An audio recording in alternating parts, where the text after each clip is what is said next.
we move. So we move. Because I was so, in the class last week. Okay, Mr. Sani. Mr. In the class. Hillary, were you here? Okay, fine. Thank Yes, you. That's sure, what I want to know. So we don't waste too much time. So before we delve into what we have for today, I'd like to find out, last week we talked about, or we've been talking about, peace and conflict management. And I remember that we said that conflict, or rather we learned that conflict is something that is a part of human nature. You cannot be free from conflict. What's happening? Are we together, please? My screen has just suddenly jumped to somewhere else. Are we together? Can everyone see my screen? Can we see? Yes, seen it. Back to module 1. Okay, I don't know. Yeah, it's at module 1. It just jumped. I don't know what's happening to it. So it's trying to, we are trying to have a conflict, but it does not. So we said that conflict is something that is common, is part of human nature. So we cannot do without having conflicts every day in our life. So last week we talked about, like we said, we have 11 modules for this training. We took the first 4 modules last week. So today we are going to start from module 5 up, and then we stop at module 8. So we are going to look at the 4 modules for today.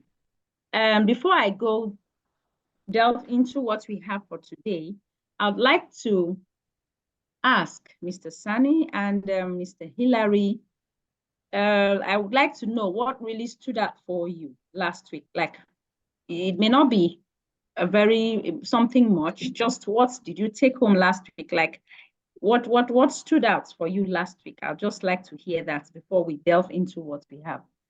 So one particular thing that we learned, just a sentence or two should be okay. Okay, I think what I can say, this is Hillary. What I can say is that, though in a lighter mode, anybody that has not experienced conflict is not normal in life. Yeah, of course, yeah. That's true. So that means that everybody, as far as a human being living on earth, you must experience one conflict or the other.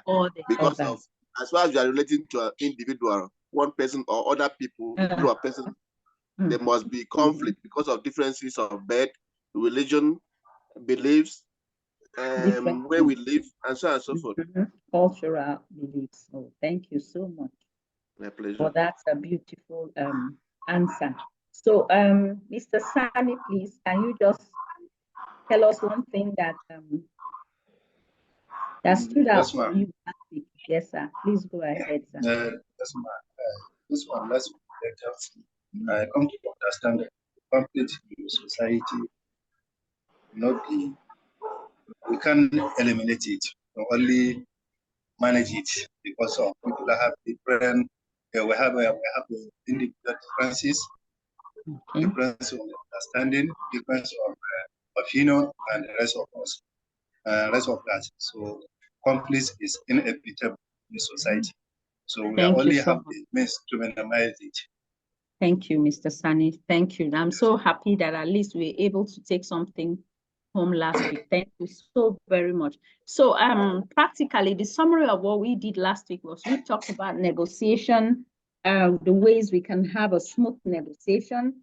I also did remember saying that we have the intrapersonal conflicts, the one that we have within us. Most times before we want to take any decision or we want to do anything, we have to ponder. We have to, there has to be some form of ups and downs within us, in our minds. Should I do it? Shouldn't I do it? Is it right? Is it not right?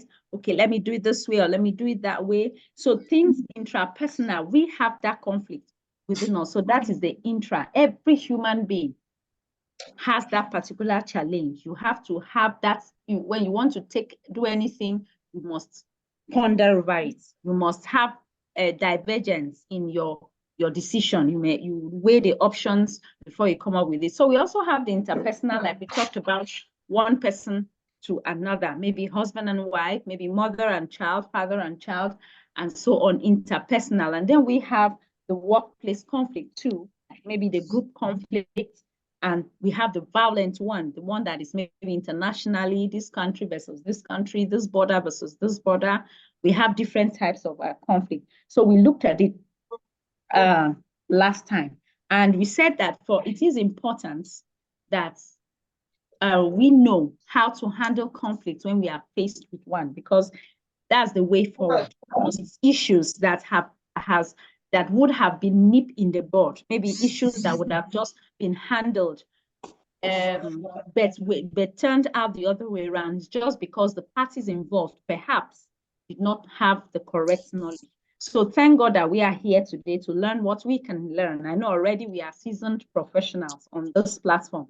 So, but we just need the little touches here and there to keep reminding ourselves that this is what we have to do, because we cannot run away from the conflict. And if we don't know what to do, by the time that it gets too much, by the time it becomes a challenge, then of course you have to look for, because they just keep coming.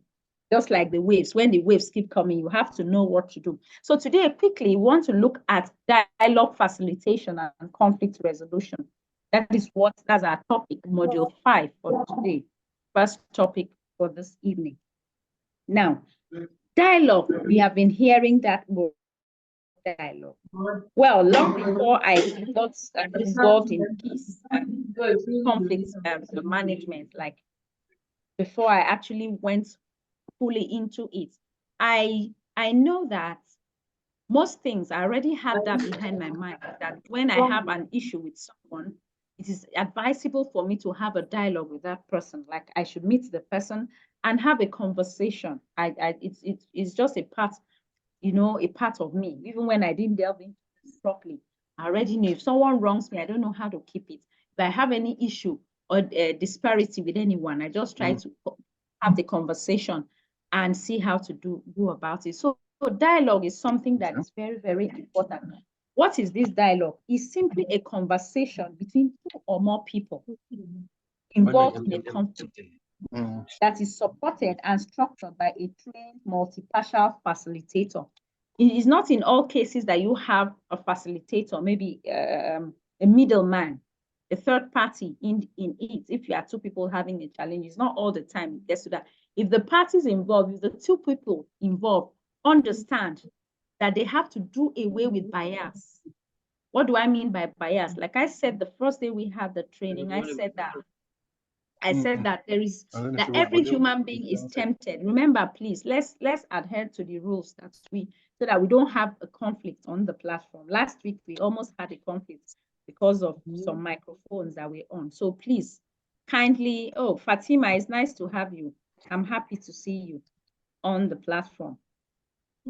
And turn to Rachel. Okay, we have. Thank you, ma'am. You're welcome.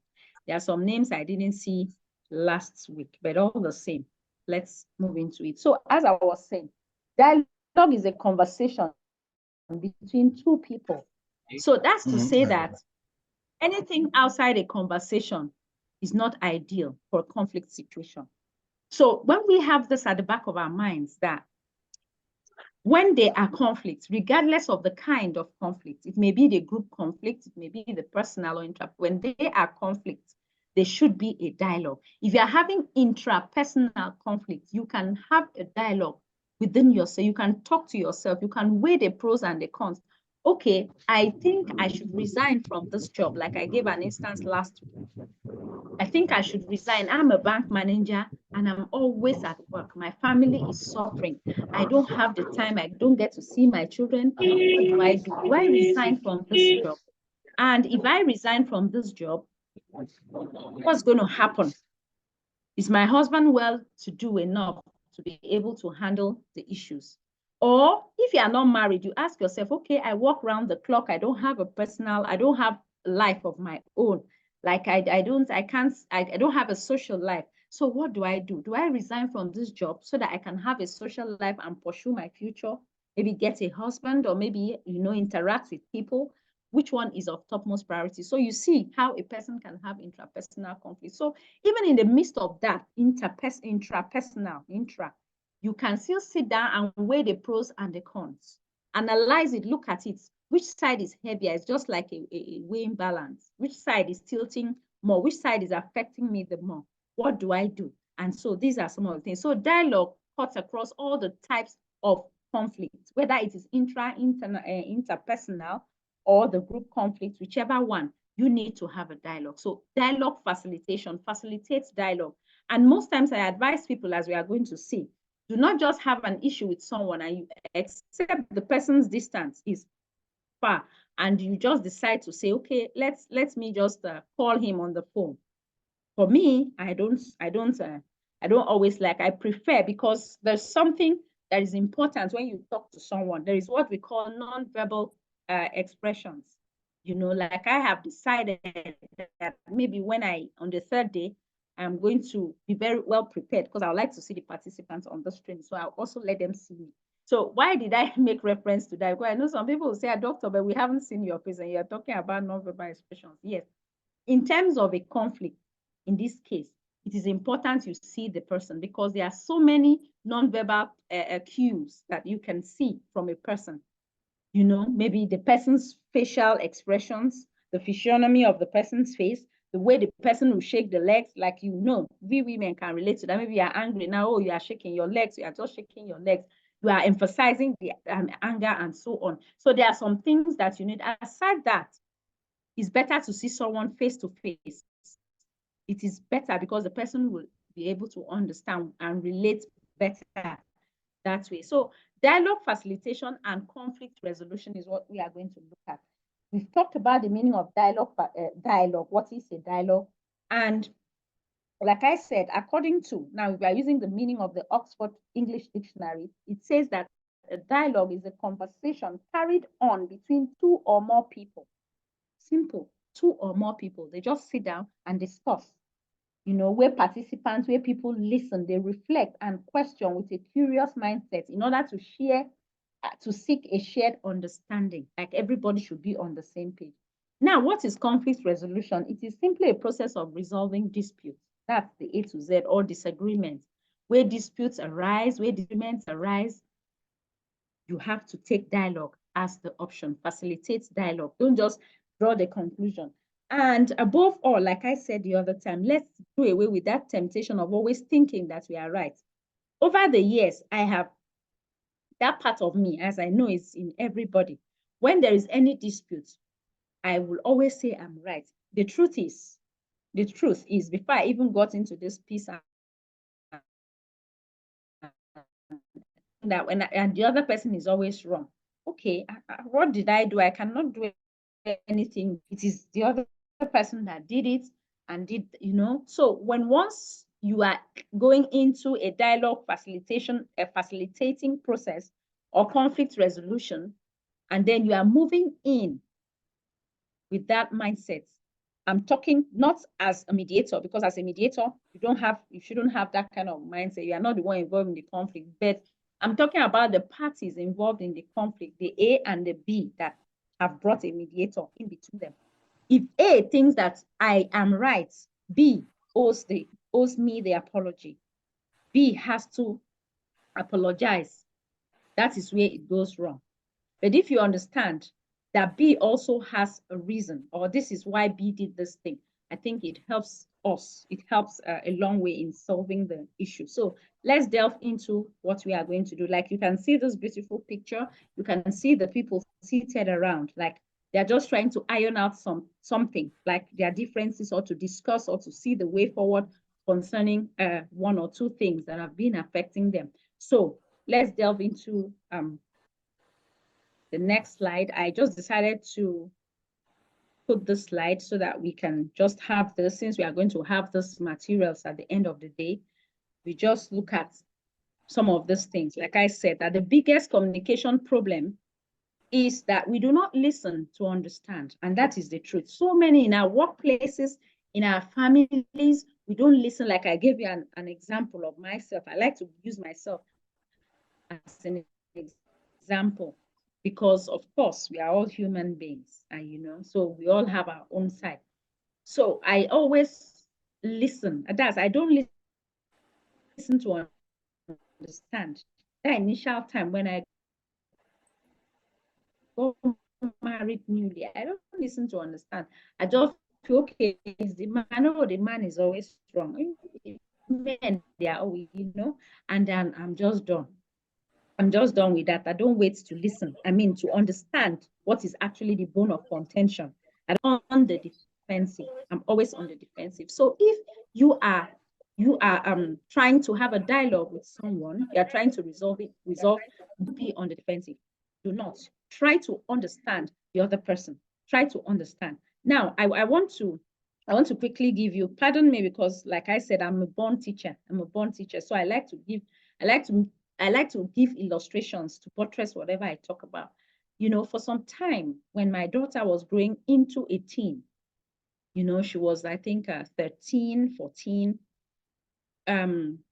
She was always having this attitude of being on the defensive. Like when I go to tell her, oh, you need to do this, why didn't you do this? She's already, before I even say, why didn't you do this? She has already built her defensive mechanism before I even drop what I want to say. I don't know if we understand. Those of us that are parents, you know how that can be, because I wasn't looking at it holistically. I wasn't looking at it. I didn't put myself in her shoes to understand, okay, let me listen. What are the challenges? Okay, what are the issues? What has, I just give to her the way issue, and that is it. And because of that, she too was on the defensive. Anytime I bring anything to say, okay, we shouldn't do this, like, why did you do this? Don't you know by this time it's supposed to, and all that. She just is on the defensive. And it kept putting us at loggerheads over time. This is a scenario that I want you to understand, especially parents who relate to this. So it made us to be apart for some, and that's my first daughter. It made us to be apart because she's always on the defensive, and the walls between us was cracking the more, was getting wider and wider, until I began to understand that, okay, why don't I use another approach?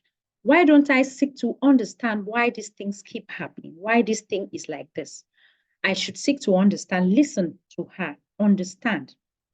But I don't listen, because listening takes a calculative effort to understand. Whereas hearing is just, okay, is that what you have to say? Okay, fine, because of the position of your ear, so you just hear. But when you struggle, when you are poised to listen, then you take more time to understand. So the reason I'm saying this is that it is important that we know how to handle conflict in our homes, with our children, in our workplaces. The world should not revolve around us. That's the truth, because there are some people, not on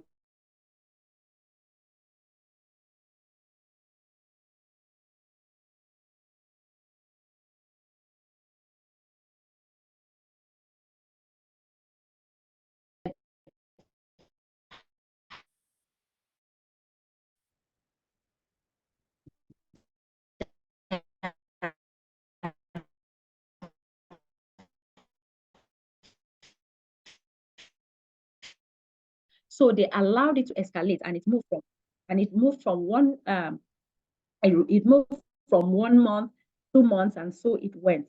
So this particular manufacturing company, they two teams were at odds over delivery schedules when they should deliver, the schedule for delivery. Product allocation. They were at loggerheads over things that could have been handled: delivery schedules, product allocations, and resource utilization. Oh, they felt that, oh, these ones are not utilizing the resources, they are wasting the resources. This one, I mean, there was a whole lot of hulabalo around them. They had some issues. So this had led to frequent disagreements, finger pointing, and a general lack of collaboration between the departments. So like we know, team work. Without a team, it's just work. And when it's just work, it's not nice. For workers, when you just have to work and work and work, there's no beauty in working.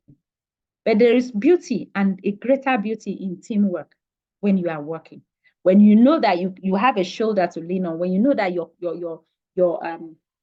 when you know that your colleague has your back, that's teamwork. When you know that, okay, I'm not there, I can count on Mr. Hillary. Yes, Mr. Hillary is I trust that as I'm not there, he's going to take over the job. He will help me, or I trust that he's got my back.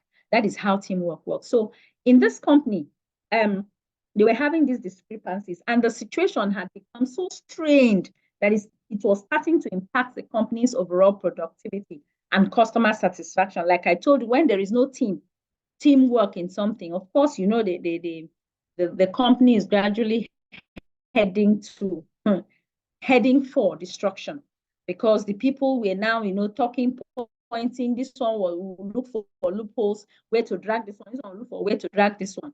Remember, I said the logistics and the production department had this issue.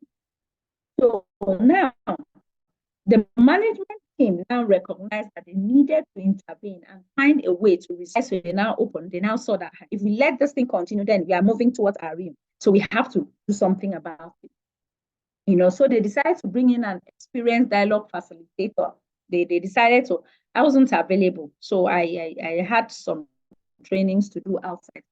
I couldn't, but they were able to get a facilitator, someone that would come and help mediate the situation to see how to. So the facilitator met with the leaders of both departments. Now, if you listen to this story, everything we are going to do is captured in the story before we delve into the slide. So the A to Z of what we are going to do is already embedded in the story. You see the conflict first. So now we want to look at how it can be resolved, or how it can be resolved. So what they did was they met with the leaders of both departments individually to understand their perspectives and their concerns. So this media facilitator, you know, came, met with them. Remember last week I said that there are ways you can meet with people separately. You can meet with people, especially when you have people that are difficult. Like someone asked the question the other time. The person said, what if you have one person or people or a group of people that say no, despite your effort and everything, and they see that maybe 3/4 of the people have agreed that, okay, for peace to reign, we've decided that it should be like this, okay, we go along. But you still have some people that won't go along. Now, for a very good conflict mediator or facilitator,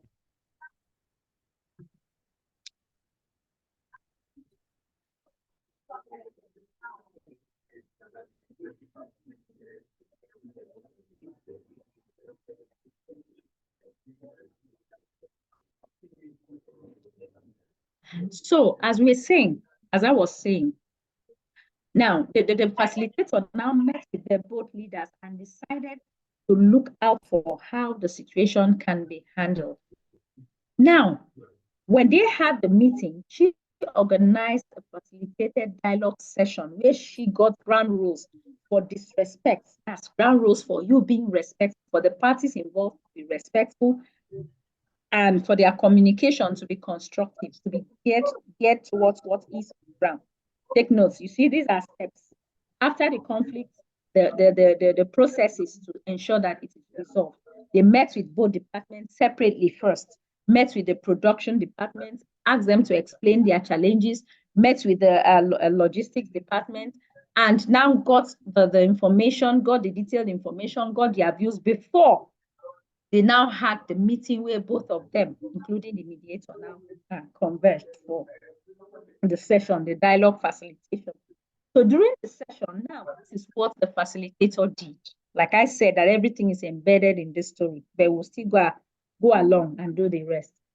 So she began by having each side share their experiences. Now, for the proper facilitation of the dialogue, the parties came together, and she began by allowing them to share their experiences and the challenges they have. The production department spoke their minds, they said their own challenges, you know, and then the logistics department did that. While the mediator actively listened, and the other party that was not talking actively listened.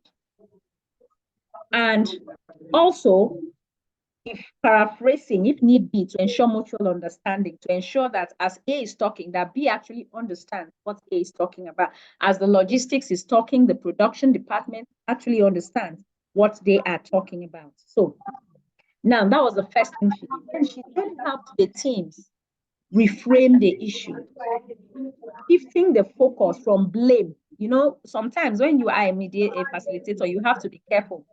You don't blame. You shift from blaming, it is you, production department, you have been the one, that department, you've been the one creating all the issues. No, if you do that already, you are not going to succeed, because automatically it is going to be viewed as if you are being partial in your what you are trying to do. So you sit on the fence and ensure that you are able to handle both sides. Okay, then shifting the focus from blaming them, identifying shared goals and interests. She now asks them, okay, what is the problem? What is actually the goal? They said the goal is to ensure that that the customer is actually satisfied, ensure that the customer, whatever is ordered for, is delivered on time. That's very, very important. And is produced on time. The information gets to them, it is produced, and the logistics actually do what they need to do. So since the bottom line and the goal is in satisfying the customer, that is what the both of them, they share in common. They want the customer to be satisfied, as well as other things too. So now, through a series of structured exercises, the facilitator now encourages the participants to brainstorm potential solutions. She now asks, okay, as it is like this, what do you think? You listen to A, listen to B. A, definitely, they will have their own views. B definitely will have their own views. From what they have said, you would see that the ones that are of interest, the ones that are general, the ones that are geared towards the goal are the ones that will be picked. Seeing how to align it to ensure that both parties are happy and the goal with which that business is actually staying afloat is achieved. This is very important. Fine. So, and then she'll work with the team to evaluate the options and collaboratively see the options. Okay, if we don't do it like this, maybe if the customer needs the delivery to be given, maybe a day interval or two, okay, and it is more than 2 days, the customers are not satisfied, they are not happy with the delay in shipping their products to them.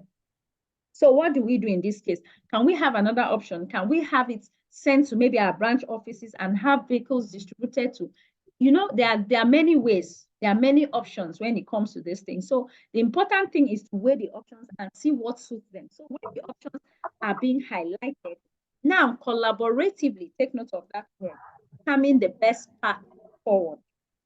Two of them, both parties involved, let them speak their minds. At the end of the day, find out that the thing that was bringing trouble would be nipped in the bud and there will be peace. So the dialogue facilitation process was not without its challenges. Like we are going to see, there are challenges in facilitating dialogue. It's not a walk in the park. It's not a walk. If someone tells you that as a mediator that it's a walk in the park, you just have the knowledge, everything in your head, that anywhere, wherever it is, anywhere there is conflict, as soon as you land there, oh no, everything will be no. It's not a walk in the park, like I said. So there are bound to be challenges. But when you understand what to do, when you have the right knowledge, then you can surmount all those challenges. Now, as long-standing tension and entrenched positions had to be overcome, these are people that have brought trouble. They have been angry for a long time. They've been agitated. They've been, you know how it can be. Most of us, if not all of us on this platform, we are workers. We work in organizations. So you relate, you understand what I'm talking about. When you have issues, one department versus the other, this one wants to form, this other ones too want to form.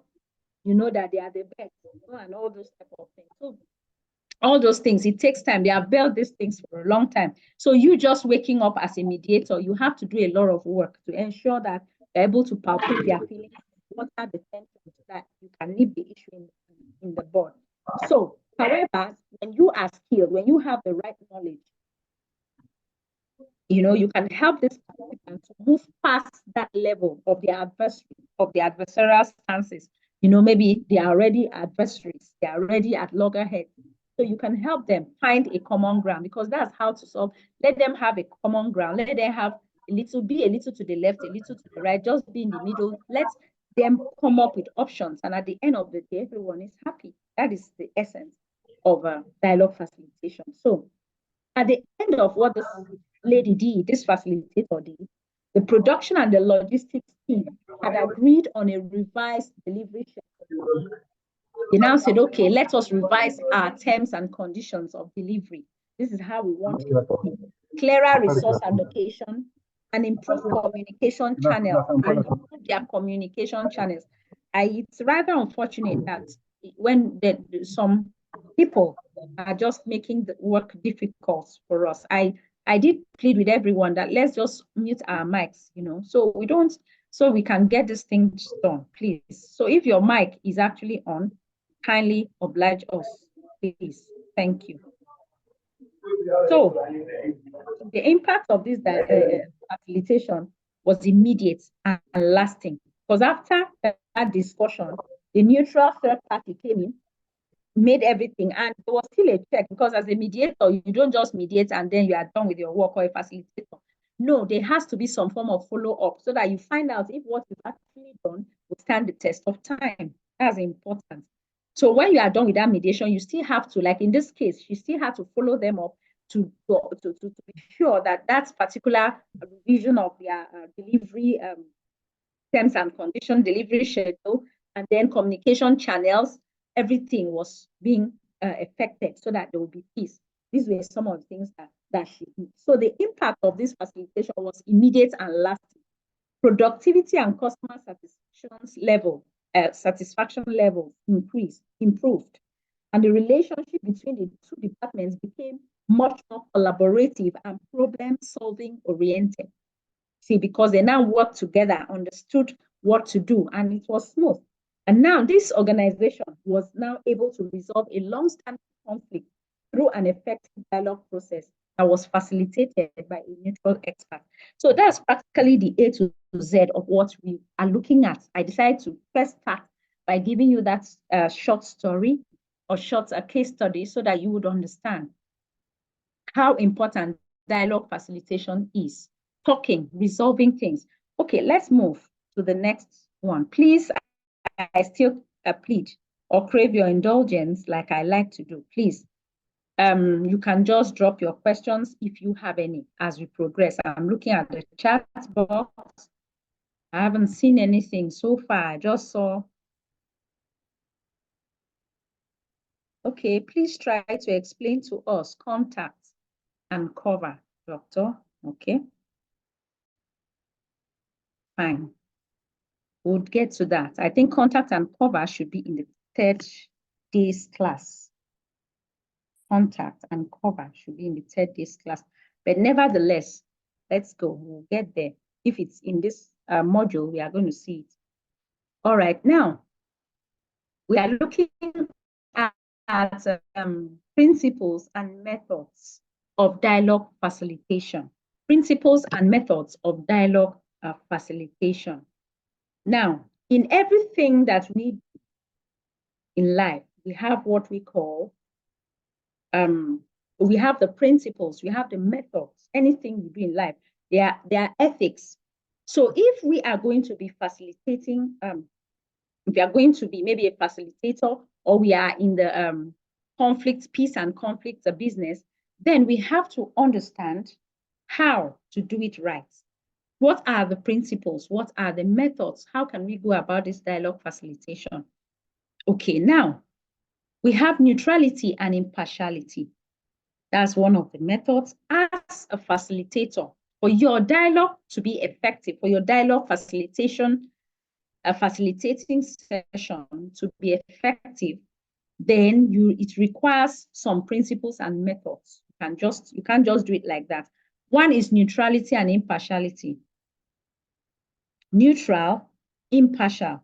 As the facilitator, you must remain neutral, not taking sides in the conflict. This is very, very important. Do not take sides in the conflict. Don't say because he's my brother, or is from my ethnic group, or is because of this, or is because of that. Ensure that you don't do that, because that's the fastest way that you are failed. It's a sure way for failure when you are facilitating that way. So neutrality and impartiality is very important. Stay neutral, stay impartial, stay in a fair, that's in a balance. Just be in between. Do not tilt towards any direction, so that at the end of the day, you can give the parties involved space for their voices to be heard. When you are having a dialogue, hear extensively from the parties involved. Give them time, listen actively to them, so that they will feel a sense of, I don't know, I don't want to say a sense of belonging, but they will have this sense of knowing that, okay, they know they have a sure way that their challenge will be solved or the conflict will be resolved, you know. So these are some of the things. Active listening too. The facilitator attentively listens to all participants. The talk of listening cannot be overemphasized. We cannot say too much. Listening, we cannot talk, we can't overflock it. In all facets of our lives, it is important to listen. Like I gave an illustration last week. A wife, your husband is talking and you are on the phone and he's telling you, okay, please, I need this meal for me. And you're okay, I'm listening, but you are on the phone in this our technology age. Of course not. You are not listening. You are not listening. You are just hearing, or perhaps you are not listening actively, because there's a difference between just listening and actively listening. So as a facilitator, you build, you learn, you build in the skills. There are skills that has to be a part of you for you to function well.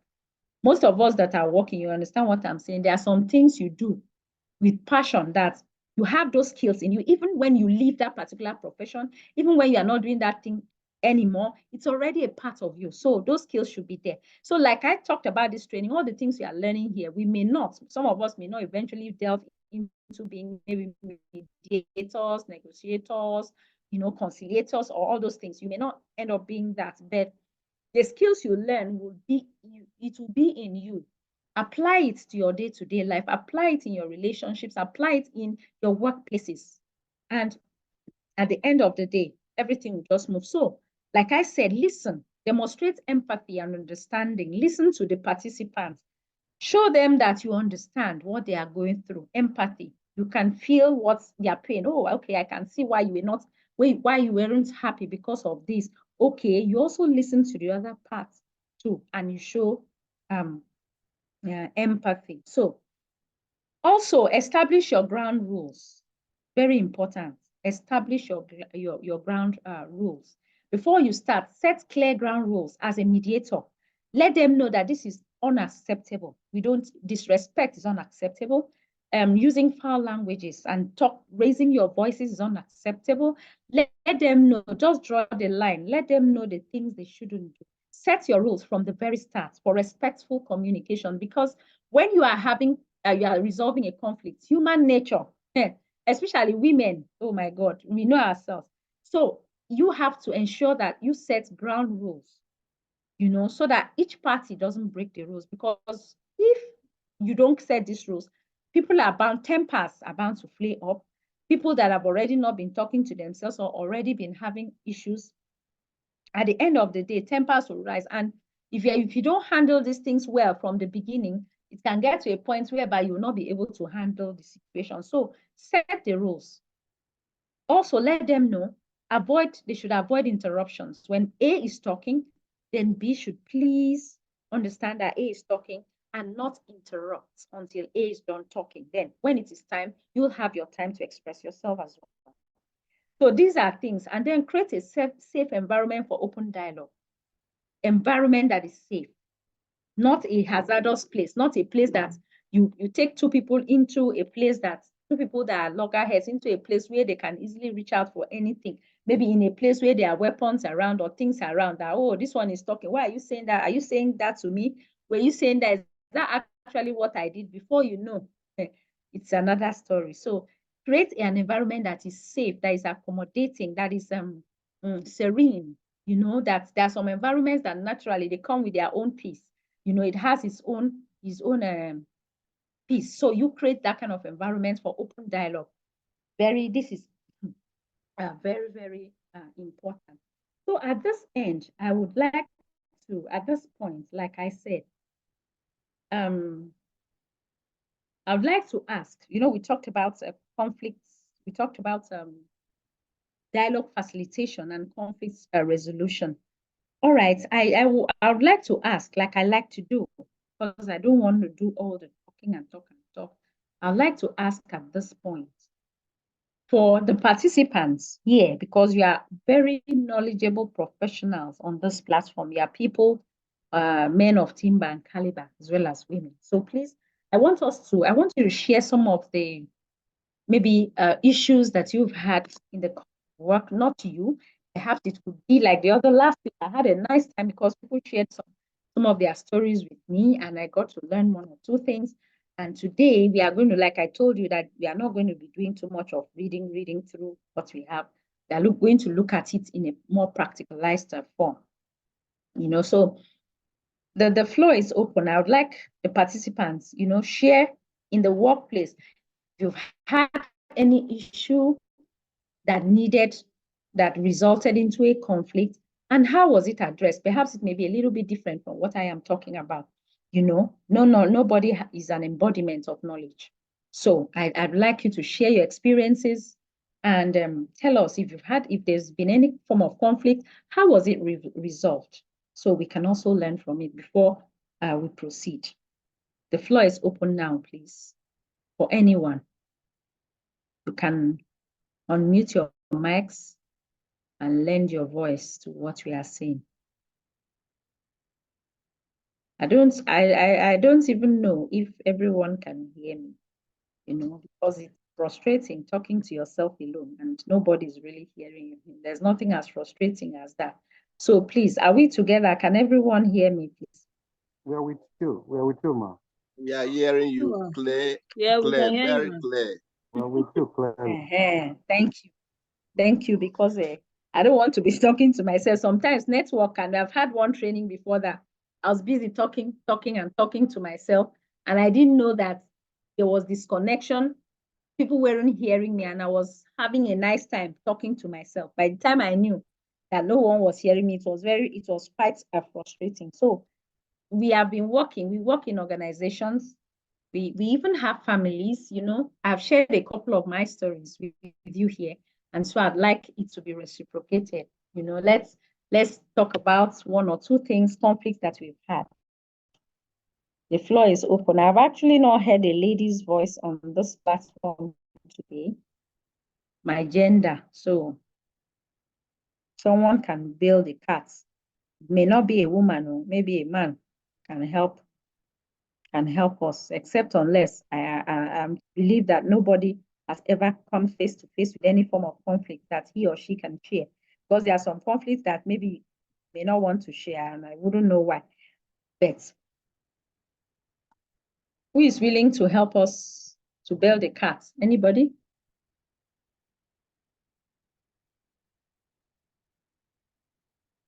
Okay. It's rather sad that nobody wants to talk. Maybe we are still thinking about what we want to say. I guess so. Sorry, lecturer. Don't say it's rather sad. Don't say it's rather sad. It shows that we comprehend everything, because you have gone to the extent of making it look so simple, very clear. That's just okay. Yes, I think that's Mr. Hillary. Yes. Don't feel sad. There's nothing to be sad about. Yes, please. All right. Thank you. Thank you for helping. Yes, but now that you have told me, it's no more sad. Before it was sad, so it's no more a sad thing. Since I understand why nobody's talking. Yes. So,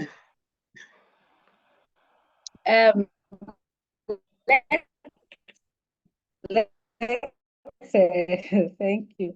So let's look at establishment. We have to set our rules. We have to ensure that you already have everything on ground when you are settling conflicts. The reason it seems as if I am emphasizing interpersonal conflicts more is because I felt in the course of this training that most of us, owing to the fact that most of us are workers, then the first, or should I say second, after your personal, your home, is the workplace.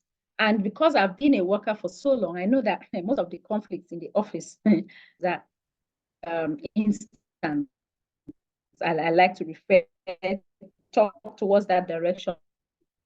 The conflicts between countries, we have very serious violent conflicts, like the ones that go into violence, they take guns, they shoot people run away, and all those ones are severe conflicts.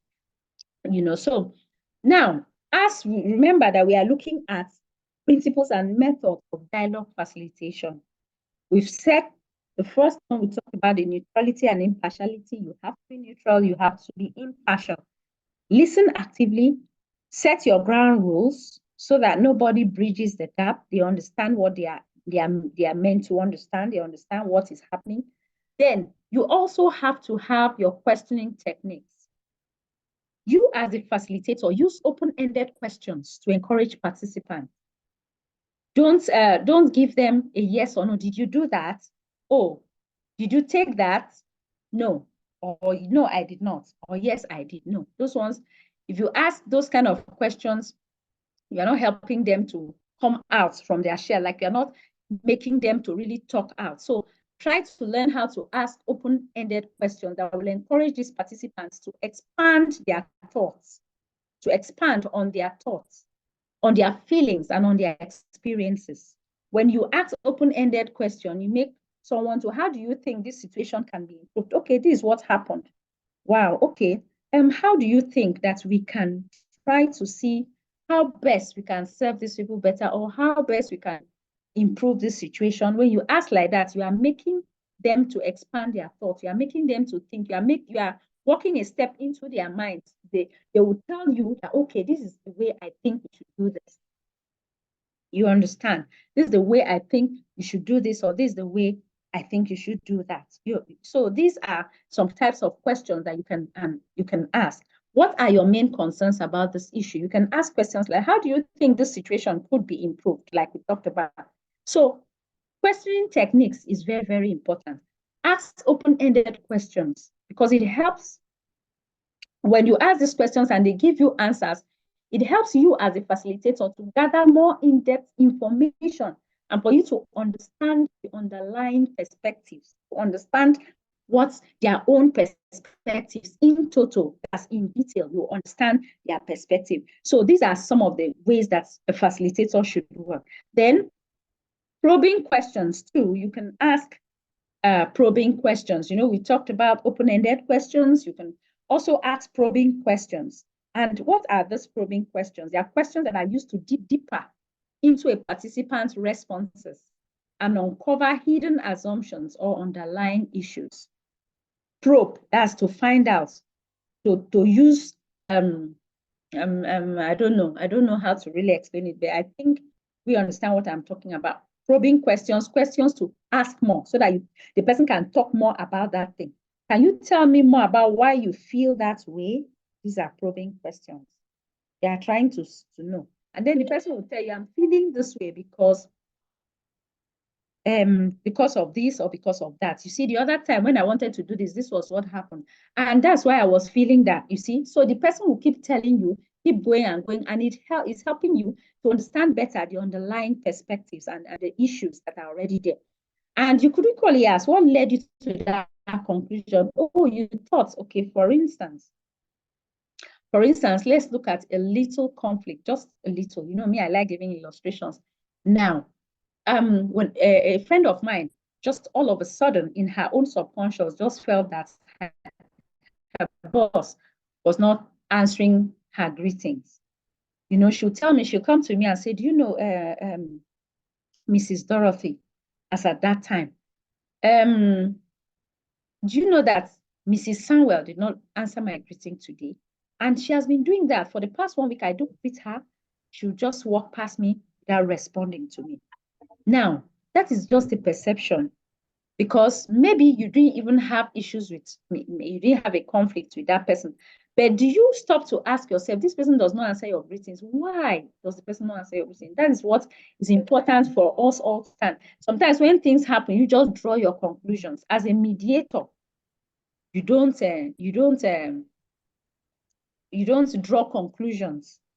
So when probing questions are asked, that's when you hear someone tell you what the person was thinking. Oh, I thought she just didn't like me, or I thought she did not want to. So those probing questions make people to really bring out what you as a facilitator, you get to hear the deepest from them when you ask probing questions. You understand? So probing questions help the facilitator gather a richer, like I already said, understanding of the conflict.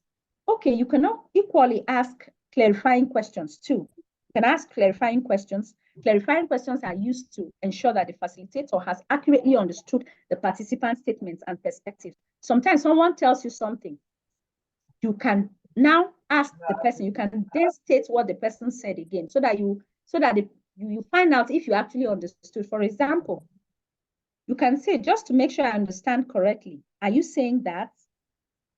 Could you please elaborate on what you mean by that? So when you say, could you please, I beg your pardon, when you say, just to make sure I understand, are you saying that that lady was not responding to your greetings? So when you say so, the person now will say, yes, that's what I was saying. That's to make you as facilitator understand 100% that that's exactly what the person meant. So these are some types of questions. Clarifying questions help minimize misunderstandings, because in the case of a conflict, somebody can say, that's not what I meant. This is not what I was saying. That's not what I tried to say. You understand? Maybe when there is tension, when there is tension, anything can happen. So that's not what I was saying. I didn't mean it. I was trying to say that this.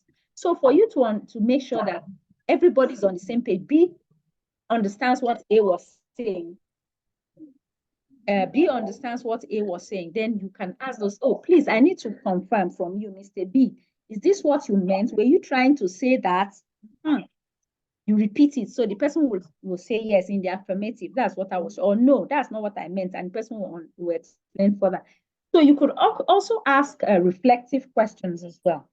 Reflective questions. How do you think your perspective on this issue has changed over time? You can ask so many questions. Reflective questions encourage the participants to reflect on their statement, on their emotions or their assumptions. That's what it does. It helps them to gain self-awareness and openness to new viewpoints. When you ask those reflective questions, you make them to reflect and think about that thing, to think about it. What feelings are you experiencing right now as we discuss this? Like you can say, so, okay, we are trying to discuss this.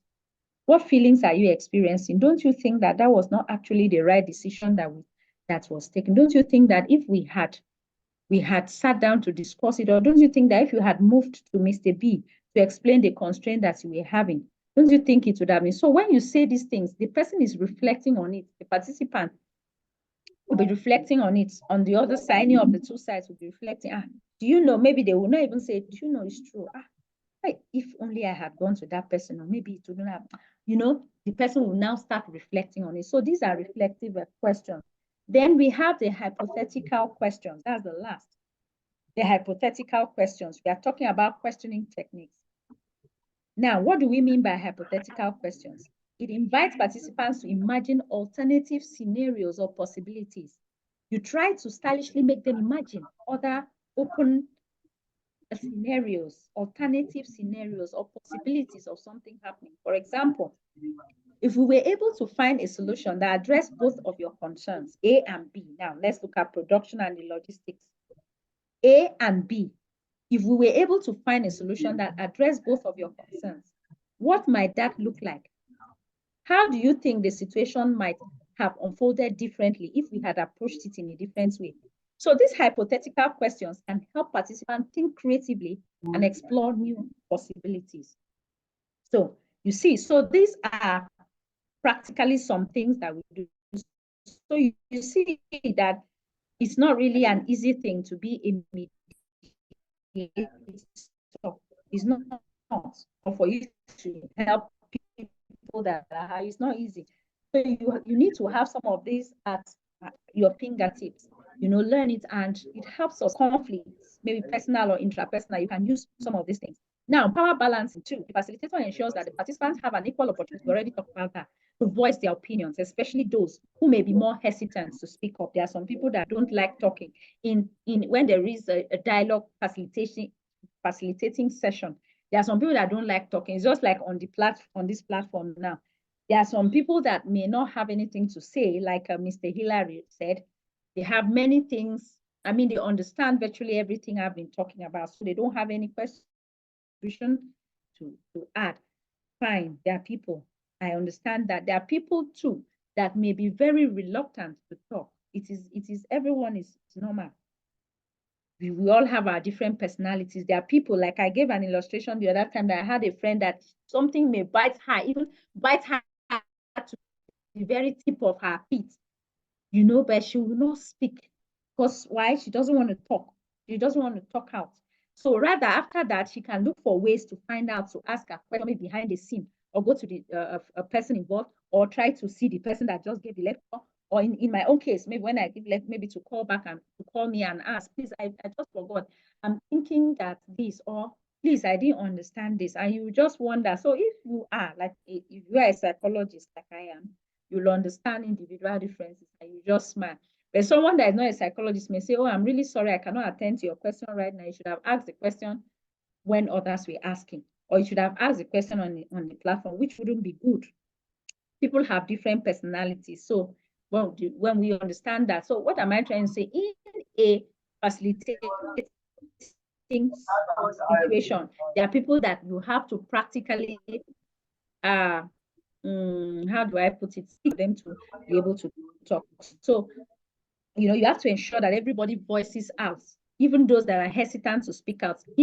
Don't create a tense environment where they will be afraid of talking. There are people too that don't like talking. Maybe one, fear of saying the wrong things, or maybe fear of or their personality. Good. They are introverted, like introverts. They don't like being in the gathering of people. So you have to, create atmospheres that you can make them loosen up and speak their mind. So that's power balancing. So let's see what we have. Structured dialogue process. Fine. We have the different types of dialogue processes.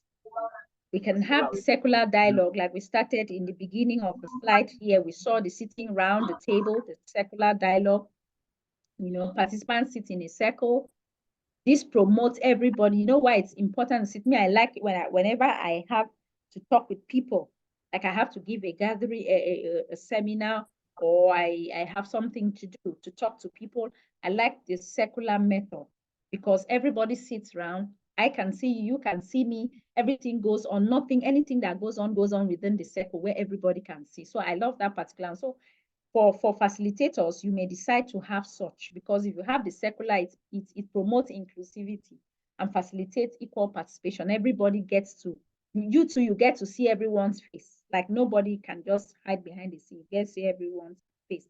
So these are some of the things that we need to. So we also have the appreciative inquiry method too. Structured dialogue process, where this approach focuses on identifying positive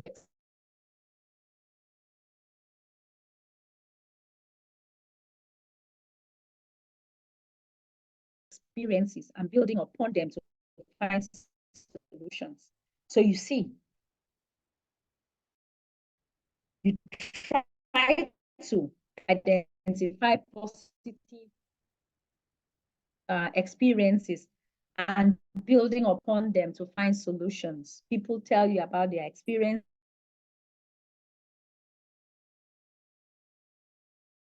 Small groups discussion, you ask questions. It helps. It helps to go back to this appreciative inquiry method. Now, it's a structured dialogue process that focuses on identifying and building upon an organization or community strengths. You see, sometimes when you have a dialogue session like that, that can help you talk about the strengths instead of every time talking about the other side, talking about the strengths. Oh, what's that? It has jumped back again. I wonder what the hell is wrong with this. Okay, please, can we see my slide? Are we together? Sure. Yes, we can. Okay.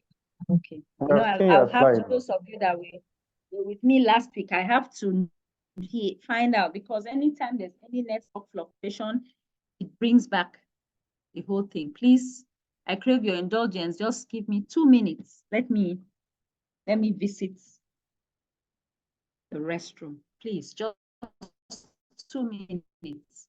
Thank you.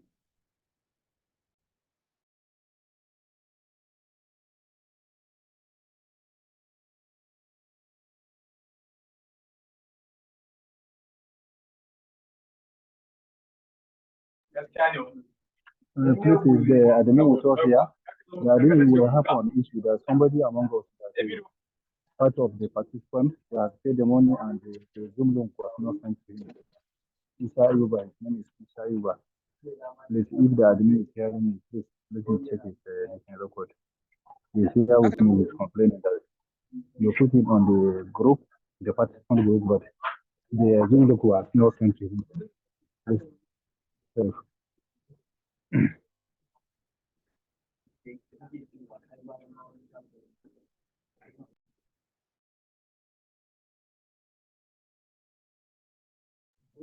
okay, I see there's one participant here with me. His name is Isa Yuba. So he has paid the more. Thank you. Sorry for that break in transmission. I had to visit the restroom. Thank you. Sorry for that. So, as I was saying, the appreciative inquiry process helps build upon the strength rather than solely concentrating on maybe problems and deficits. So we have other sub-parties, sub-things that are under that, like the discovery, the dream, design, and so on and so forth. So, but for the purpose of it, is important for us to know that dialogues don't only center around conflict. Like when you have conflicts too, you could equally look at, even when there is a conflict, you analyze the strengths of this particular practice. Okay, this is what the production departments have actually been doing better. This is good. This is what the delivery department, that's what we have under the structured dialogue processes. And another thing, we are done with module 5. Now, module 6 talks about peace building in practice. Peace building in practice. Building peace is a practical thing. It's a process. Building peace, building. Okay, I can see someone is okay, Mr. Sani. Oh, wow, why? Okay, I've just read on the chat box that there is one participant here who hasn't gotten the Zoom link. His name is Isa Ayuba. Wow, that's sad. Is he here? Has it been sorted out? Mr. Isa Ayuba, are you here? Oh, no. Okay, he has joined us. Okay. Thank God, because I've just checked the chat box now and I saw that you were having a challenge joining us. Thank God you are here. Okay. All right, so as I was saying, now we want to look at peace building in practice. Peace building is a process. In the world today, we have wars, we have issues, conflicts here and there, not even the international conflicts, maybe the ones that we even have interpersonal in our workplaces, in our homes, there are conflicts. So building peace, it's something that building is like you build a house from the foundation, you nurture it. You nurture it. So it is very important because right now, for us to get where we should get to, then peace should be of topmost priority to us. If we all have the knowledge that we are getting from this training, if we all have the knowledge, it will go a long way in helping us. It will go a long way in helping us see how we can live peacefully with one another. Very, very important. Because each day, as we see the economy unfold, we see things happening in the world, then the more we see these things, the more important it is for us to be able to know that it's not all rosy, that we have to seek ways to make ourselves happy, to have the peace that we so much crave for. So now we want to look at peace building in action. How do we build peace? How do we build peace? This is very important. Just like you build your house, like you do everything. How do you ensure that there is peace around where you stay? How do you ensure that there is peace in your home? You understand? How do you ensure that there is peace around you? That is why this particular training is very, very important. So now we are going to be looking at some peace building initiatives or what we can do in a peace building situation or in a situation where we want to build peace. Now, case studies of successful peace building initiatives. Like we have here, these are some elements that you might explore in the case studies. Now, you just look at, like I like to do, I'm going to give you a scenario. Remember, the first scenario I gave you started from the conflict, how the person was able to do it. So you learn a couple of things. Even when you get to the theoretical aspect where you just see the slides, you can relate it to that. That's why I like doing my trainings this way. Anybody, just anybody. I know we are professionals here, but anybody, no matter the knowledge the person has, can relate to it. I simplify it and make it simple. So now we want to look at some negotiation stimulations. We are going to get there. But the things we need to know in the course of building peace, for you to be able to take an initiative to build peace, you have to understand the root causes of the conflict. Okay, if there's been conflict, what is the root cause of the conflict? For you to be able to analyze the peace building approach, you have to know the context of the conflict. If it is an international conflict, maybe they are struggling for border, okay, for border area, maybe borderline. This site belongs to us. Like from where the part I come from, there's always an issue because this part A claims that that land, that piece of land was sold in the 1920s, was sold 1920s. So then the other people now said no, that the land is so issues here and there. So in such cases, communal clashes, maybe because of as a result of maybe the land is theirs and so on and so forth, all those type of things. So you need to understand before you can be a mediator, before you can help in building peace successfully. Take note that this thing talks about successful. That's where you can try to build peace and you are not successful. So, but if you want to be successful, the first thing you need to look at, one of the things is the context of the conflict. How did it start? From where can we trace it? Let's take it to the genesis. How did it come to? Where, from which era? When did it happen? You have to understand the context of the conflict so that you can analyze which particular approach to take. Take note and remember that these things are not cast on concrete. You will look for the one that aligns most in the situation that you find yourself. You cannot use all the peace building approaches or everything. No, you look at it. The one that suits you, that can relate to your current, what you are doing or that you really need. You just pick it out and use it. So aside that, we also have the peace building interventions too.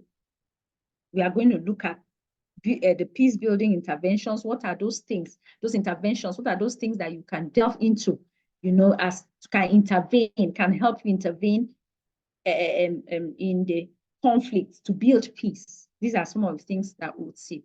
We also have challenges and obstacles. We talked about the building interventions. We have challenges and obstacles. Remember too that I did say something that there is no, how do I put it? There is no conflict building initiative that is free or is void of challenges. No.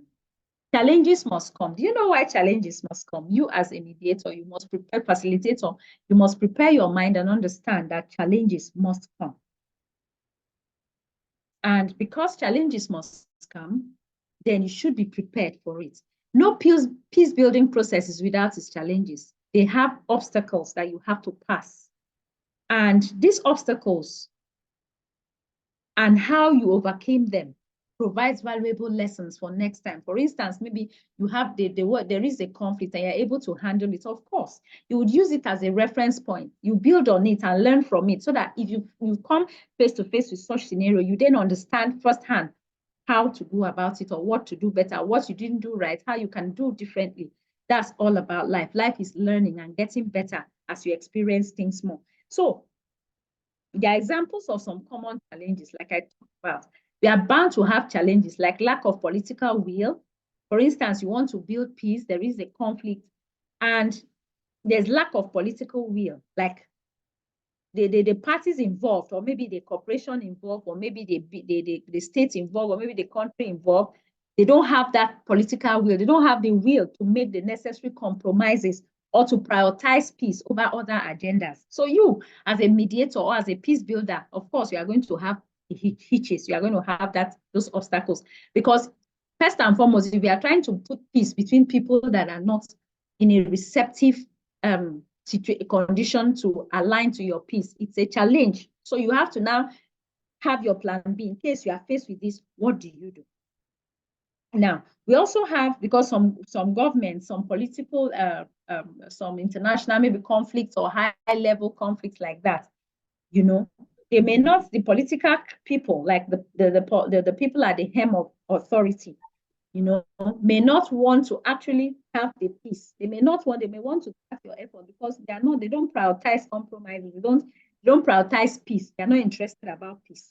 So that's one of the obstacles that you may face as a mediator or someone that is trying to build peace. You know, entrenched conflicts too. Some conflicts have deep historical roots, deep, like that one I talked about, that they were the boundary issue. Deep historical root dated back in 1920s for many years. So you see that deeply rooted from the fathers, the ancestors, and so on and so. So when you are faced with such situations, it's not easy because there are underlying grievances that can be difficult to address, just like that. Even with well-designed peace-building efforts, it can be at times a very big obstacle for you. So overcoming long-standing animosities and mistrust can be a significant obstacle. You know, there can be spoiler groups too. Remember, like I don't know who, someone said something like that last week. There can be spoiler groups. What do I mean by spoiler groups? As an obstacle. Now, in a conflict, there may be certain factions or groups that have a vested interest in the continuation of the conflict. I want us to listen very well because this one relates to us more. There are times there are conflicts. Then there are some factions in you that is a peace builder. You are trying to see how to build peace, how to mend fences, how to protect. You may have some factions that they are benefiting from the conflict. This faction, they are the one, they are benefiting from the conflict. So because they are benefiting from the conflict, they don't want the conflict to end. So they will thwart your peace-building efforts. Now, these spoiler groups can sabotage negotiations, or they can disrupt the implementation of peace agreements. These are spoiler groups. Like now, I'm just trying to pick these challenges and obstacles to delve into it a little so that you will understand that it's not a walk in the park to be a negotiator or a mediator.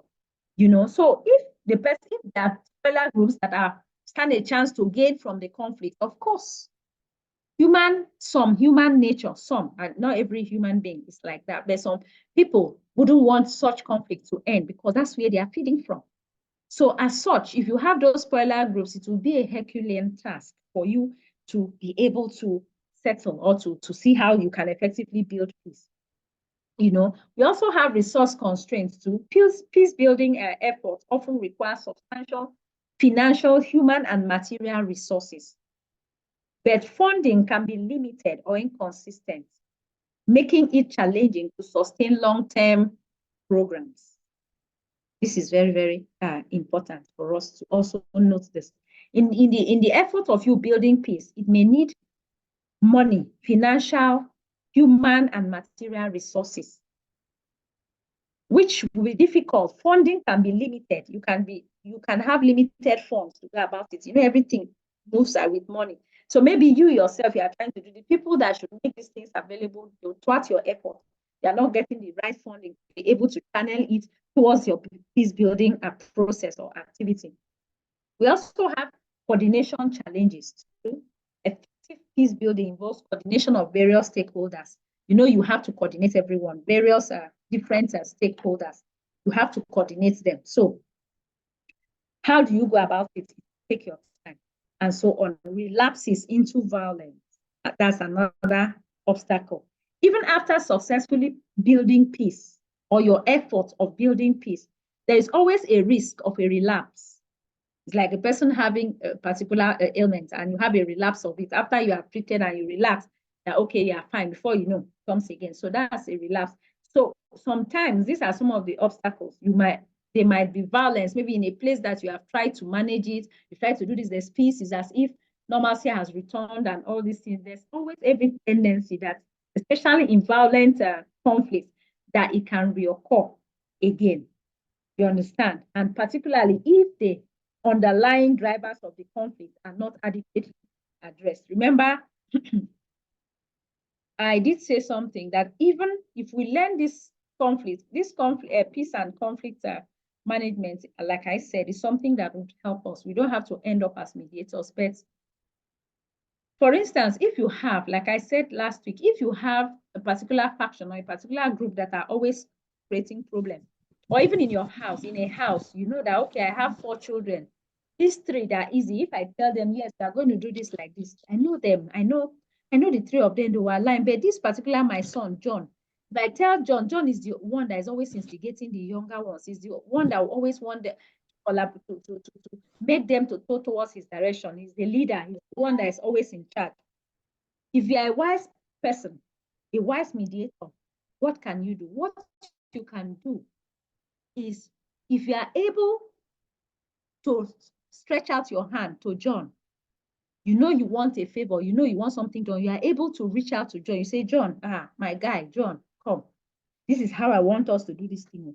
Is that, you know, I can always count on you. I know it's very, I'm talking like in the aspect of children now, maybe in a family. You are able to buy John over to tell John, okay, this is it. From today, this is what we are going to do. We are not going to be doing this so that we will not have issues. I want us to do. But once John aligns with it, your problem, your challenge is 3/4 solved.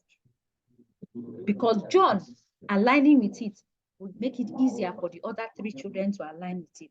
But if you don't know, if you don't follow it with wisdom, you now align with the other 3, you will have a very big nut to crack with John. So why am I trying to say this? In organizations, we know the people, we know the spearheaders, we know the drivers of conflict. We know, even in workplaces, we know the people that are always gingered in conflict, the people that will say, we will not, no, we will not agree. There's nothing that will make us agree. That side, they don't sell on normal price. So at the end of the day, let's see who is doing this to us. Who is telling us about cement when we are talking about a conflict? Okay, so back to what we were doing. See, we've been distracted. So now, when you are able to handle those people, it's fine, you get there. So these are some of the challenges that we are bound to face. The role of different actors to analyze the roles of national government, what government is doing, what international organizations will do in terms of international conflicts, maybe this country versus this country. Civil society groups also have a great role to play in conflict.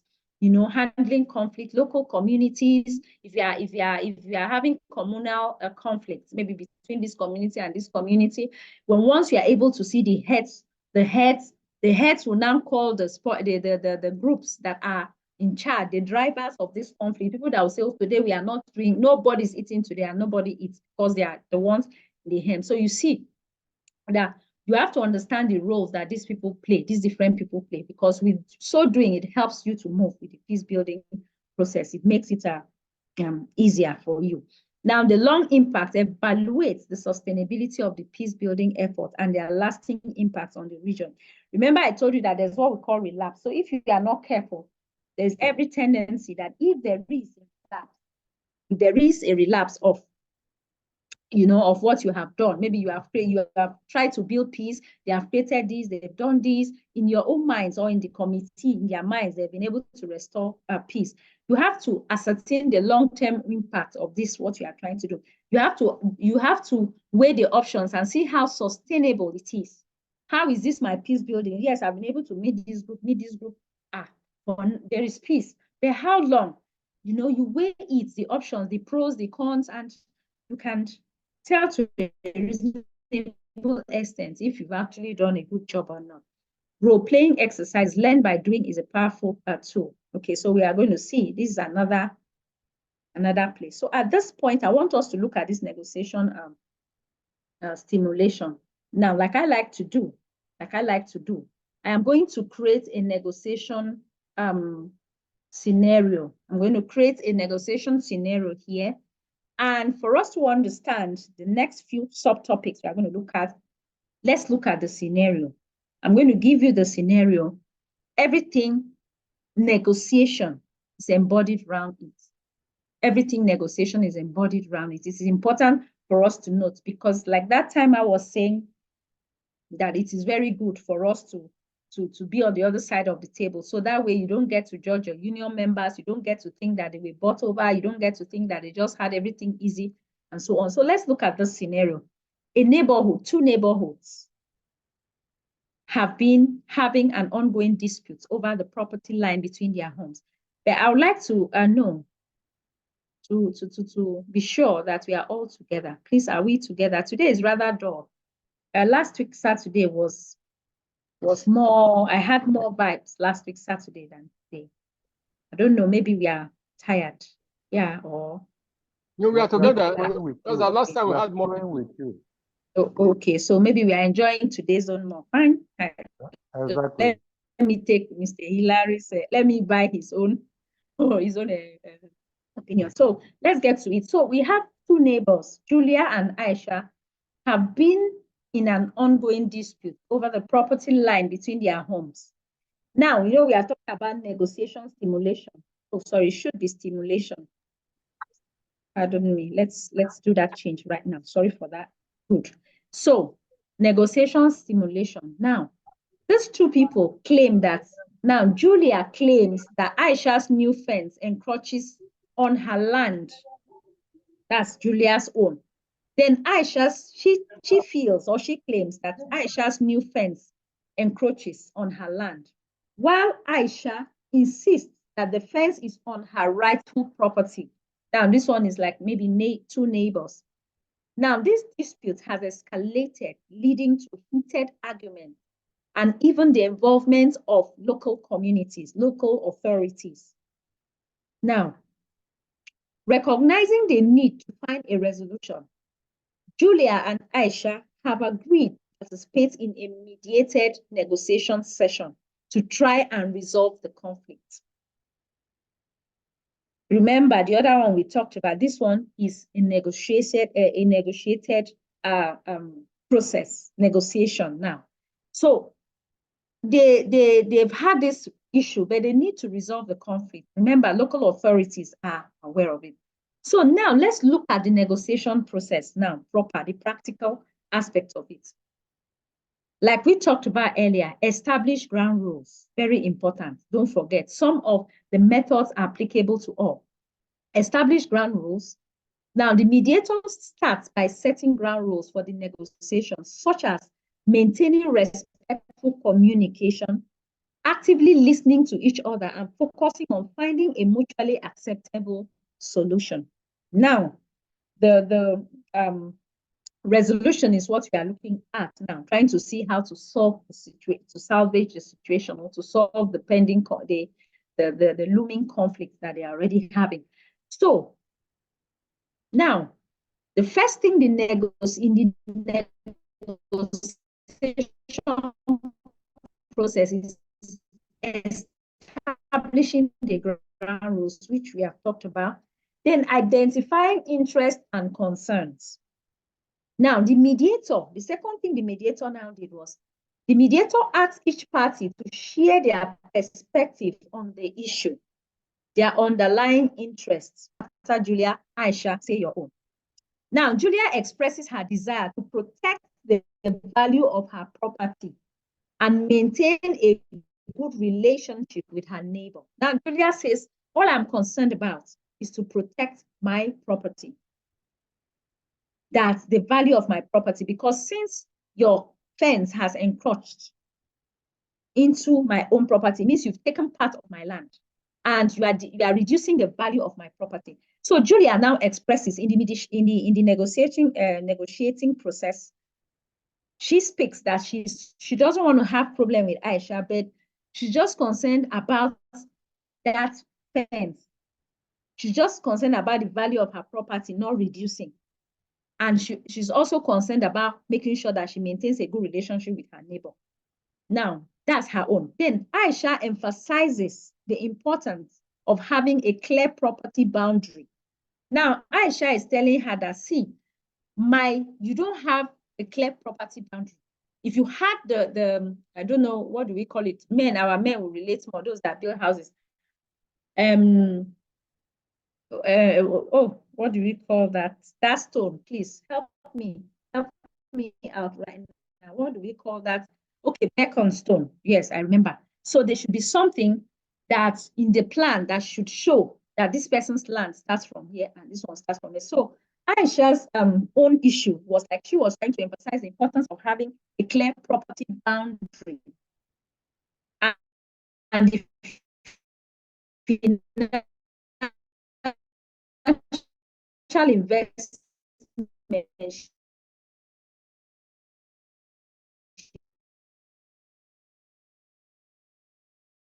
made in the new fence. Okay, Julia says it has, you have to destroy this fence. It has entered my own side. And Aisha now thinking the money I used to construct this fence, I cannot. And also it is wrong because this is you should have had a clear property, but this is your boundary. So you see, in this negotiation process, two of them said their minds, they aired their views. That's number two. Now, what did the negotiator do? Exploring options. Now said, okay, if you say this, you say it's my own, this one says not my own. Okay, now what are we going to do? So the mediator guides the discussion party's interest. Now, the mediator is not there to say, Aisha, go and destroy that fence. That's my final, go and destroy the fence because it has entered Julia's place. If you do that, we are partial. Or telling Julia, okay, no, Aisha cannot destroy the fence because a negotiator, what did she do? Or what to explore potential solutions that could address both parties, two of them to be happy. And what were some of the suggestions? It included having a professional surveyor reestablish the exact property line. That was one of the things they agreed that, okay, so that we'll be very sure as to let us get a neutral surveyor to come and reestablish the exact property line, the demarcation between the two people, so that's the first step, so that we'll now know. Then moving the fence slightly to create a shared buffer zone, a shared zone, or exploring a land swap arrangement.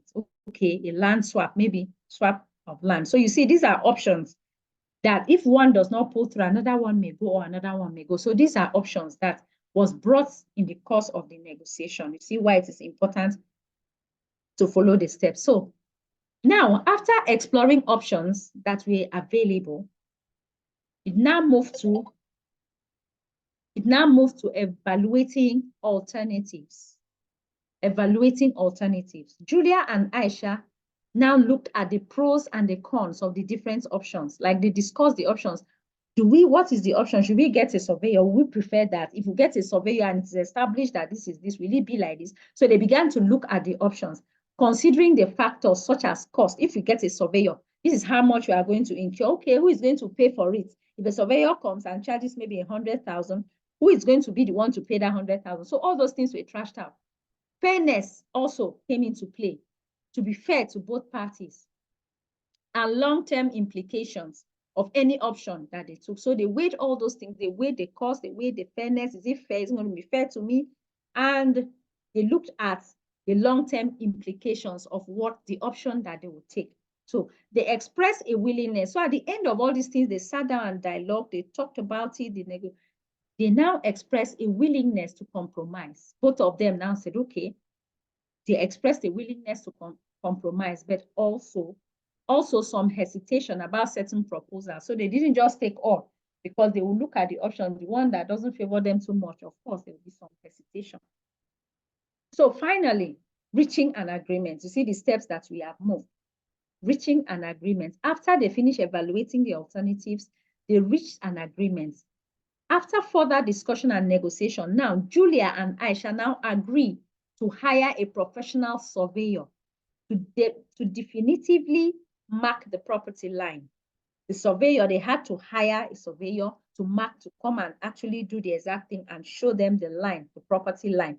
They also agreed to split the cost of the survey and any fence adjustment needed to comply with the verified boundary. So you see that it's a good thing to actually resolve conflicts, in order to build peace. So they were at the end of the negotiations and they saw that, okay, I'm not cheated. This one, I'm not, okay, let's see what to do. They decided on their own that they'll share the expenses, and anything that comes out from adjusting the fence, if it will happen like that, they were ready to handle that, to comply. And they also agreed to comply with the verified boundary that is legally verified by the surveyor. So both of them will now see with their two eyes who has which place and who does not have which place.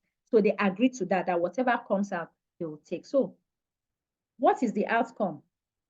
The mediated negotiation process allowed Julia and Aisha to move. This is the importance, to move from an adversarial position to a collaborative one. You see, now they are neighbors, they now work together, now they now collaborated, you know. So it moved them from that one, I see my neighbor, I don't greet. For what? Why should I greet her when she put her fence on my land? It cannot work. And they are neighbors. So they move from that position to the position of a collaborative one, where they can then work together, where they were able to explore various options and ultimately reach a mutually acceptable resolution. By focusing on their underlying interests and exploring creative solutions, they were able to preserve their neighborly relationship while addressing the core issues in the district. This case study, like I just said, demonstrates how a structured negotiation process facilitated by a neutral third party can help conflicting parties find a way forward and reach a sustainable agreement.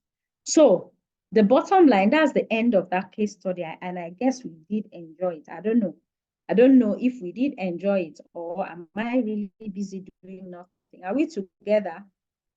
Did we pick one or two things from that? Clearly. Okay. Thank you. And the men are very, very active, as in this evening. They are very, very, Fatima, I don't understand why you can allow, Fatima, are you there? I'm here. Hello, Fatima. So I don't understand why you can allow the men to be too active when you are there. Because I've not heard your voice. No, I'm here. I'm here. I'm with you. Okay, you are just enjoying it. Okay. Yes. And Rachel too. I have Patience. Patience and Rachel, are you both there? Yeah, Rachel is here.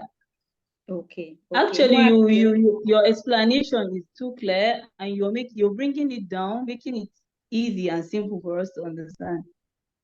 Okay, thank you. But intermittently, I'll need to hear these lovely voices. You know, I said I'm being paid so that MJB management will not refuse to pay me. I'm being paid to listen to hear your voices. You know, especially my gender and the men. So I love to hear the masculine voices. Yeah, with you, man. So please, so that MJB will say, no, doctor, I'm not paying you because I didn't hear anyone's voice on the platform. All right. All right, thank you. Let's go ahead.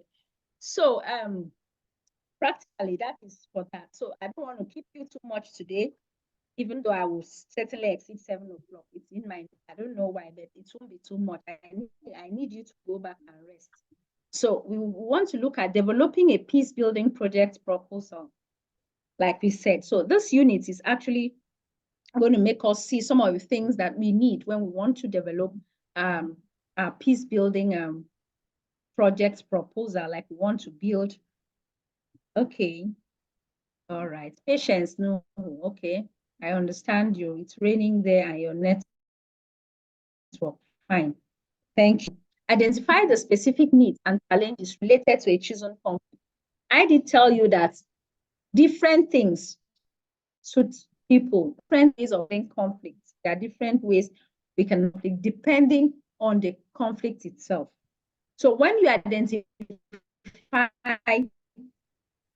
the specific needs and challenges that are related to that particular, or is it the neighbor conflict that I just gave you an illustration about on, you know, so you identify the conflict, because when you will know how to, the way you handle an interpersonal conflict is not the same way you handle an international conflict or a group conflict or violent one. And interpersonal, you can't handle it the way you handle a violent conflict where people are with arms and ammunition and all that. Doesn't go that way. So project goals and objectives clearly define the desired outcome of your peace building project. Okay, clearly know the outcome of what you are doing, like the project you are handling. You're trying to build peace. Know okay, this is what I expect at the end of this thing. Like that negotiator that talked with the neighbors should have a template behind it, have a template of okay, when I these people, the husband and wife, a divorce issue, and then you are dead because they have a conflict, maybe a conflict, maybe the husband cheated on the wife, or vice versa. The way I'm saying husband, because I think no, I don't want to be gender sensitive, so let me not go that way. But in such a situation now, you as bringing peace, you know how to go about it. You talk to the wife. You don't sit in the wife's front and say, this man, you are not man enough. Or men, you attack their virility. Of course, you cannot get anything from them. So I'm just giving you that illustration so you know that there are different ways you can handle different things. And of course, just as individual differences comes in, you have to marry all those things into it, because the way I talk with A is not the way I talk with B. There are some people that, okay, let me just give you one small. I like to say that, so even if it takes your time, just enjoy my stories a little. So like I grew up in the barracks, like I know I said that one of my trainings, either mental health. So I grew up in the barracks, and in the barracks, those that have stayed in the barracks, they know what we mean by conflict firsthand. When you have the wives and though my father was a military officer, but I had friends that were in the barracks, in the D quarters, C quarters, and D quarters. So there you have the soldiers that really maybe marry 2, 3 wives and all those type of things. So you see, you get to hear them fight every day. You get to hear them, exchange, do all those kind of things. So now, if one day my daddy had to mediate as a military officer, the wife came and reported the husband, and somehow my father now sent some soldiers to go there to go and investigate what is actually happening to this family, because neighbors have complained they always fight. They'll fight outside. Even the children will be there watching the movie, and you know what it means, how demoralizing it can be for children to watch those type of things. So it went on like that until the case was brought, and they had to settle it. But what we discovered was the first approach the first officer used, that's why they couldn't say, was when that is like that, the first officer will blame the husband, because women naturally, so we blame the husband, will talk, will say, you this man, in fact, I'll take you to, you'll be taken to the guard room. It's called a guard room. You'll be taken to guard room. So the officer will threaten, and then the woman, the wife, will be so happy. That kind of, the wife will be like, this man, yes, they should kill him. Is this, is that, using all those kind of words that I'm not permitted to use on this platform. So, but it happened that even though the man will be punished, but when they get back, there is still no headway. There is no peace. They still go, after some time, they'll still go back. They have relapse. The relapses, not even relapse, relapses over and over again. So it was like we were just pouring water in a basket. All the settlements, everything was pouring water in a basket. We couldn't retain anything. So up until it was my father's turn. My father, he was just sent at the time to the barracks to command that particular division. So when the case was brought to him, my father now called the man aside, called him, asked him to come, let him explain his challenges. Why do you always beat up this woman? What is actually the problem? Talk like man to man. And the team, they were there, they talked to him. This man expressed his own. Then they brought the wife. The man complained that the woman does not prepare food, that every time the woman goes and leaves the children and all those kind of things. Then the man the woman, when the woman was summoned, the woman complained that the man did not used to give money for feeding, and that even when he used to beat her up, neighbors come around, people come to beg him, but the more they beg him, the more he beats her up. Now, this is what the neighbors should have understood. So my father now understood where the problem was coming from. That now he has talked to 2 of them, he now understands what is actually the problem. Not to say, you this man, you always want to kill this woman. You this man, you are this, you are that. Because the man will feel that it's already biased, it's already partial. So they are not looking at what this woman does. They just feel that I beat her for no just reason, and so on and so forth. So with that, they were able to mediate. Like my father was able to talk to them. And my father now also realized that the neighbors should have understood how the man is. The man is such that maybe if he's beating the wife and you are saying sorry, you are begging him, it's like you are pouring fuel into fire. There's a burning fire, and you are pouring fuel into it, and you can understand what happens when you pour fuel into burning fire, But when the man is down and you talk to him when he has calmed down, you realize that it's as remorseful as anything. So why did I bring that illustration? I'm trying to say that people are actually very different. But for you to live with a human being, all it takes is for you to understand that human being. Don't be partial. Understand, like I tell people that I can even live with a mentally challenged person. Like myself, I'm talking, I can live with someone that, why? Because if I know that that mentally challenged person does not like to see this shoe outside, whenever it comes by, he doesn't like to see that shoe outside, I'll try as much as possible not to keep that shoe outside. Yes, there will be conflicts, but it will be reduced. If I take note of little details, it will be reduced. So why am I bringing that into it? When you know how to, you understand, you can define your outcomes, you understand how to attack, to deal with conflict, what to do, you bring in individual differences, you bring in a whole lot of things, then the sky will just be a stepping stone for you. You'll be able to overcome most of these things, even though it's not as easy, it's not a walk in the park, I must remind you. So now we are looking at target beneficiaries to specify who will benefit from your project interventions. Like if you are peace building advocate, if you are a disability, I don't know the words to use, that you deal with people with disability, you know, you can advocate for them. You can, when they have issues, when there are conflicts, because of how you can step in, civil society groups, foundations, you know, and so on and so forth. So if you are going into peace building, you must take note of these things. Who are your beneficiaries? Okay, you are talking on behalf of these people. If they want to intervene in building the peace, are you sure you can ensure that these things are not rechanneled, they are not redirected to another direction when you are actually focused? So you should know your target, you know, the people that will benefit from this, your peace building project. Now, activities and strategies, what are the things you are going to do? What are the strategies you are going to follow? Monitoring and evaluation plan. Describe how you measure the success and the impact of your project. If it is in this project, as in these ones I'm talking about, is when you are really dealing with groups, maybe organizations, maybe what do we call those things? Maybe these people with disability, maybe palliatives, yeah, maybe people that have been grumbling and complaining that they have been marginalized, they have been, you know, treated, they are the ones working for this and they're not having this, you know, and so on and so forth. So when you do this thing, at least you are able to know where you are, look at your goal, and you are targeting your goal. Nothing is going to take you off your goal. Plan, evaluate, monitor, very important. Sustainability plan, address how your project gains can be sustained in the long term. Of course, if you're a peace builder, like I said, that building peace is not something that you just start small, you just do all of a sudden. No, it's a gradual process. When you weigh all those pros and cons, you look at the areas that are marginalized, you know what to do, you know how to address the situation. It's something that you should keep monitoring. It's something that you should be able to put a plan in place to sustain it. Because if you don't sustain it, maybe you are able to talk to the government, they are able to resolve a particular conflict, to see that, yes, they deal with the marginalization, and at the end of the day, it's not sustainable. Then you've not done anything. Then your effort is futile.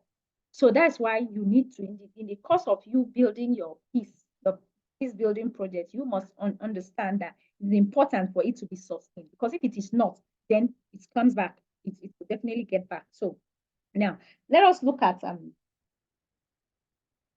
ethics and professional standards in conflict resolution. Ethics and professional standards in conflict resolution. Now, what are ethics? In everything, like I kept saying, and I still keep saying, in everything we do, there are ethics. Like as professionals, there are ethics. There are things you have to take note of. And what are ethics? In teaching, we have ethics. In anything you do, there are ethics. Ethics are simply moral principles that govern a person's behavior or the conduct of an activity or conduct an activity. So that's primarily the meaning of ethics. So how do you conduct your peace building activity? Do you follow professional standards? How do you resolve conflicts? Do you just do it the way you like? No. So we are going to delve into that now. Conflict resolution professionals, they have a significant responsibility to uphold ethical standards, like we already talked about. So you need to know the ethics, and you need to, at every point, you need to be able to uphold the ethics, to understand that you need to use it, to follow procedures. This is very, very important. So, like now, these are some of the ethics. It is like a psychiatrist or like a lawyer. You know, they are sometimes, in most cases, most times, you are not expected to divulge your client's information, except for legal purposes or maybe for medical reasons. On no account should a client share issue something with you and you divulge it. That's a breach of trust. That can count on you. It's not ethical. So confidentiality, maintain the confidentiality of information disclosed. When you are a mediator, this one says this one says that. It's supposed to be. That's why most discussions are within the confines of a room or a hall. It is closed within, that's out of earshot of others. So that especially if they are very, very sensitive ones, you maintain the confidentiality. You don't go out and say this party said this, except only the information that the public needs to know that you should take. So, but there are exceptions for safety reasons or for legal obligations. Sometimes the court mandate it. Sometimes for the safety reasons, you may just have to say it. But these are, on a fine day, these are the ethics that you need. Then neutrality and impartiality, we already talked about that.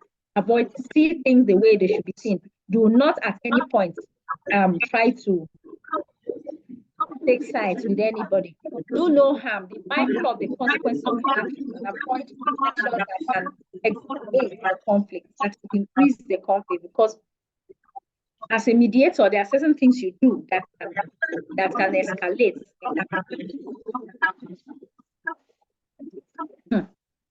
This is another challenge of someone not muting mic, of giving us a conflict scenario on this platform. Okay, so transparency too. Be transparent about your qualifications, your limitations, any potential conflict of interest, anything that may be as a conflict of interest. Be transparent about it. Be transparent. Respect for all parties. Treat all participants with respect, regardless of their background, their beliefs, their culture, or their role in the conflict. Respect is very, very important because, of course, respect is reciprocal, we say. So even you as a mediator, you need to be respected. So if you need to be respected, you have to respect the participant. Do not keep your emotions in check, because sometimes we are all humans. As a mediator, somebody can just maybe say something that you don't even see any meaning in it. But don't forget that you have to treat them with respect, and you don't have to, regardless of that, okay, this one is a this, or this one is a that, okay, because this one is a this, I think this one's own reason will make more sense, so I have to align all those things. No. You cannot be a mediator if you have those biases or you have those issues on the line. So professional standards and codes of conduct too, in many professional organizations, in conflict resolutions, like in organizations, even in my workplace, every workplace, an ideal workplace should have codes of conduct, established codes of conduct for resolving conflict, especially in workplace conflict. When there are issues or international conflict, this is what to do. These are the steps. And these codes can provide specific guidelines on certain issues. How do you, as a mediator, how do you handle this conflict? So understanding and adhering to these codes is essential for ethical practice. It's important that you know that. Now we want to look at cultural sensitivity and inclusivity in peace building. Culture. Really cut across. Don't know how to really explain it, but it has cut across because we are by nature, we tend to somehow tilt towards people, maybe people that come from our area or people that are of the same culture, maybe the same religion, and some things like that. Those are just biases that maybe because of your upbringing or due to one thing or the other you already have. So as a mediator, you should be able to handle those biases. So peace building efforts must be culturally sensitive and inclusive to be effective. Understanding cultural differences is very, very important. Recognize and appreciate the different cultural values of people, of their beliefs. People have different beliefs. That is different beliefs. So when you are as a mediator, you have to marry their culture. You have to respect their culture in order for you to understand their communication styles that may be present in a conflict. This is proper peace and strategic studies. Is delving deeper more into that. So, but it is important that you get to know it. Understanding cultural differences, recognize and appreciate the different cultural values that people have. And you know, our cultural values affect the way we behave, affect the way we communicate. When you know that as a mediator, you know how to handle some of these things. We are going to look at it. So now imagine, let me give you a scenario like I like to do. Imagine you are visiting a new country for the first time. Like we are talking about cultural sensitivity now and inclusivity in peace building. You are visiting a new country for the first time, and everything around you is different. Maybe I decide to visit a country. Maybe I go to Saudi, or maybe to Dubai, or I don't know. Maybe I just visit a country. And of course, everything, or I go to China. Yes, let's use that. Their food, their customs, the way the people interact, everything is different from my own. It can feel a bit overwhelming and confusing at first. Like we can all agree. You go there, they're eating different. Maybe I'm used to eating with spoon, but you go there, they're using something different to eat noodles and all those type of things. It will take me time. I'll struggle with it. I'll try to understand. You know, it can be confusing at first because each culture has its own unique set of beliefs, values, and norms that shape how people think and behave. So cultural differences are like the invisible rules that guide how a community functions. Every community, they have their culture. They influence everything from communication styles and body language to concepts of time, decision-making processes, and views on conflict. So you see, everything is centered around our existence, of how maybe your upbringing, your background, we learn a whole lot of things. The way I behave is not the way Fatima would behave. The way I behave is not the way Mr. Sani would behave. So we are different. We even come from different places. We have our different culture. We have our different ways of greeting. We have our different food we eat, and so on. So culture, I guess you understand what I'm saying. For example, in some cultures, making direct eye contact is considered rude. In some cultures, if a bigger person is talking to you and you look the person in the eye contact is perceived rude. It's perceived that you are rude. So what kind of a rude boy, a rude child is that? While in others, it is a sign of respect and honesty. In other people, another person can perceive a child looking, or a younger person looking into the eye as, oh, respect. Oh, he's looking, so that he fully understands what I'm trying to say. Wow, what a respectful child. So you see, those are automatically different ways of seeing a particular thing because of culture. In one culture too, being punctual is highly valued. Some cultures, maybe being punctual, being punctual to a particular event is valued, while in others, it's more acceptable to be flexible with time. They feel that, wow, you don't have to, you are not the one. Like some people, maybe there's a wedding in the church or something, and someone would tell you, why are you even going now? Are you the bride? Are you the officiating pastor? Are you going to officiate over the marriage? Why are you going by this time? You see all these things. So we have different beliefs. So when we don't understand these cultural differences, it can lead to misunderstandings, miscommunications, and even conflicts. Imagine you showed up late to an important event in a culture that values punctuality. How do you think they'll look at you? Maybe your own culture does not value, but their own does. So you go there late, they'll look at you like someone that is not serious. You understand? So, but you here, you might unintentionally offend your host and damage the relationship because you went there late, and you don't consider going there late as anything. But it is disrespect to them. So that's why cultural sensitivity is so important in peace building. When we take our time as mediators and as people, peace builders, when we take our time to understand and appreciate these diverse cultural perspectives of the people involved in a conflict, we can communicate more effectively. We can build trust, and we can find more creative and sustainable solutions. These are things that we need to know. It's about being open-minded, curious, and willing to learn. It's about recognizing that there is no single right way to do anything.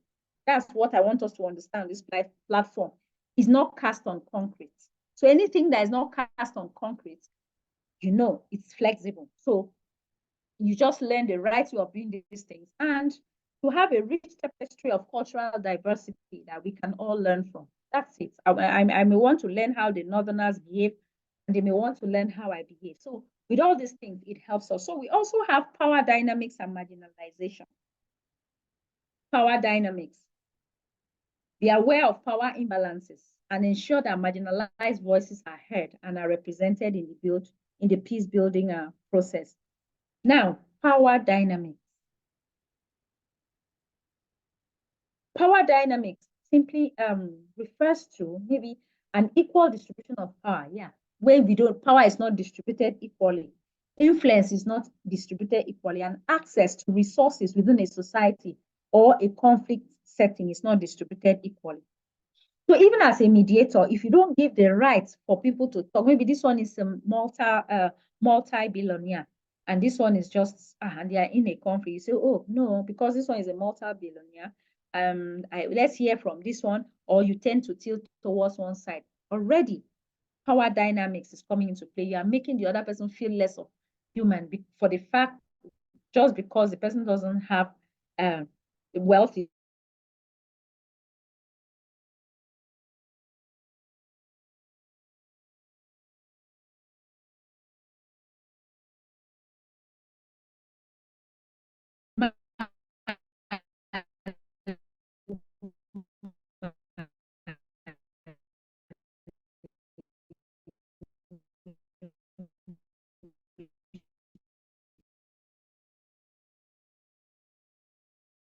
Opportunity, denied full participation in a particular thing because they are marginalized. That's what the word means. So they are like, so it's not always good when these things happen, and because of the marginalization, of course, it leads to conflict. You see, they begin talking about the quota, we are given this, we're supposed to be the actual ones that are sourcing, working for this. Why are we marginalized? Why are we not given what we are, and a whole lot of things. So marginalization and power dynamics they are things that, in the course of our peace building, we have to be very, very conscious. Encourage participants to reflect and share. Let them have a voice. Let them talk. Encourage them to reflect, and let them, in a conflict, allow them hear their voices. Do not cage them. Do not put them in a particular corner. Do not push them to one side. It's not always good. Sometimes we have gender-based power imbalances. Like I said, in some societies, women face systematic discrimination and have limited access to education because they are women, to healthcare, and a whole lot. So it's some places women are pulled out of school to perform domestic jobs while the boys are prioritized for higher education. So these are some examples of marginalization that I am talking about. So we also have the context-specific approaches where you can tailor your peace-building interventions to the specific cultural context of the conflict. No size, one size fits all approach won't work. Like I told you, one size that is conflict, one size fits everything, no matter. No. You have to be flexible as a mediator. You build trust with local communities. This is very important. Earn their trust, especially when you have communal clashes and you are a mediator. You have to earn their trust. You have to build their trust for you to be able to come in between them to try to do what you have to do. And you have to involve them, take into consideration their cultural beliefs, how they go about doing their own things, and try to marry it in such a way that you can align it to your duty as a mediator and see how best it can, and ensure that their issues, their needs are being addressed. So practically, that is what we have. So let's see if we can quickly look at conflict management. Yes, I actually won't waste so much time here. We'll be done before 7:30, God willing. So thank you for your patience.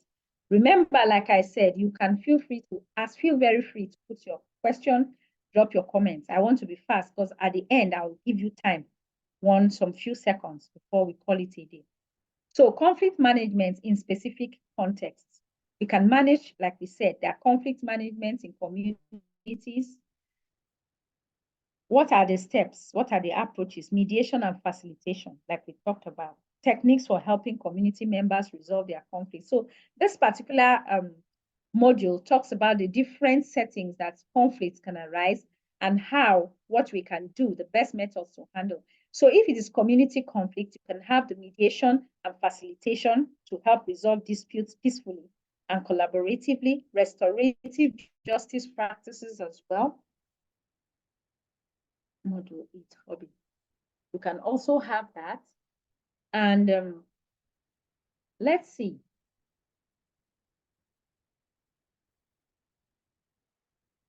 Okay, we can also see ways that we can handle this conflict, like you see here, the restorative justice practices, approaches that foster on repairing harm when the harm has already been done, seeing how best that you can repair the situation that have gone and out. You know, how can you repair the situation? So maybe through the justice way, maybe through the courts, you know, you see how to say. Then community dialogue and consensus building too. You dialogue with the community, open communication, let them speak, try to work with them, find solutions that will address their needs. And it's just easy when you involve them, especially community conflicts, even international ones too. You find out what is actually the problem before you can be able to prefer a way forward, as in to see how best you can handle the situation. Conflict prevention strategies, proactive measures to build trust. Like we say, in anything, when trust is not there, you cannot achieve anything. So it is important that you build a trust and you see how to be able to work around the conflict to see. So right now, in just a few seconds, I'd like us to watch this movie, but I would like it to be the last thing that we're actually going to watch. So let's just move. I'll come back to it so that when we watch the movie, it's just a minute video, just 1 minute. So watch it. We are going to learn one or two things before we wrap it up today. So let's look at conflict resolution in organizational settings. In the workplace, mediation, a third party, if there are issues, the supervisor can come in between two employees, or you can get a mutual person, just as we talked about the production department and the logistics department earlier on, excuse me, in my illustration. Grievance procedures too, formal channels for employees to raise concerns and seek resolutions for workplace conflict. How? So if there's a conflict in every organization, they have their standard ways and rules how to go about handling conflict or settling excuse me, conflict. Grievance procedures. How do you go about it? You align it with the way it is in the organization. Maybe you just see how to put a little to the left and a little to the right to see how to do it better. So that's for organizational settings, like in workplaces. Communication skills training too, very important. Now, there is a training I know that would be organized by MJB management soon, sometime in the year. It's a team building teams, team building activities. You know, it's a training that helps people that own organizations, managers, and all this to know how to relate with their staff. Some people don't know. Some organizations don't know. See, there's nothing you have that is as important as your human resource, your workers. So if you think that some organizations think that maybe spending money to train their workers is a waste of money, oh no, they don't know. They don't know. They don't actually understand. That's fact. When you spend money, you train your staff, equip them. You are equipping them. When you train a person, you are equipping the person. You have equipped them to have the right knowledge, and it makes it easier for you. If you are an organization, it helps your company. It helps your company to be out there, you know, for you to maintain. And you have to equip them and let them have the skills to be able to address issues productively. Team building activities too, very important. Work as a team. Remember I said teamwork. When once there's no team, it just work. And work, I cannot just be doing work, no. But when you work as a team, it makes the job easier. It makes it, you enjoy it. It makes you enjoy the job. And when you enjoy the job, definitely you are building your passion in doing that thing, and your best will definitely come out. That's what most organizations don't understand. So when they spend money to train their workers, you are equipping your workers, you know, give exercises that foster collaboration, trust, and understanding within teams to prevent conflict. Let them have that spirit of teamwork, like I talked about earlier on. I said Mr. Hillary You know, if maybe I work with Mr. Hillary, yeah, if there is that no conflict, like if there is a conducive environment, then Mr. Hillary can cover my tracks, he would have my back. So that's what team building does. They work as a team. Because Peter is not around does not mean that that project will not be concluded. No, that's just it. When there is a team, because the other members of the team will work towards it. Since everybody has the same goal, all the team, they are working towards it. So for you to ensure that your team, your peace building process, you try to ensure that your workers work collaboratively. They build that trust. There is that understanding. I mean, for me, I like to work in a place whereby I view everybody as there for me. Like I just want to have a good environment where I can work stress-free. I can know that, yes, this person, Fatima, is going to look out for my welfare. Mr. San is going to look out for my welfare, and so on and so forth. So these are things that are very, very important. So in your peace building process, team building activities shouldn't be rolled out. Then peace building in post-conflict societies. Post-conflict simply means after conflict, what is to be done? How do you build peace when when conflict has finished? Now, societies that emerge from conflict require specific strategies to rebuild peace and stability. Like economies that have really had governments that have really had issues, maybe war. Let's take for instance, full-blown war, or maybe violence, like we had some time ago, as NSAS and so on in Nigeria and other places, countries too. After serious conflicts, violence, maybe violent conflicts or something, it takes time to bring peace into that environment. It takes time for people to know, people that maybe migrated, people that left, to know that, okay, that place is now peaceful. Let me go back. And so many things. So it's not easy. The way you handle post-conflict issues or societies is not the way you just handle conflicts that are just erupting or are still in their baby teething state. No. So we want to look at some of the ways. Finally, now we are ending on slide 80. I think the next slide we should be done with this. So some of the things you can do is Truth and Reconciliation Commissions.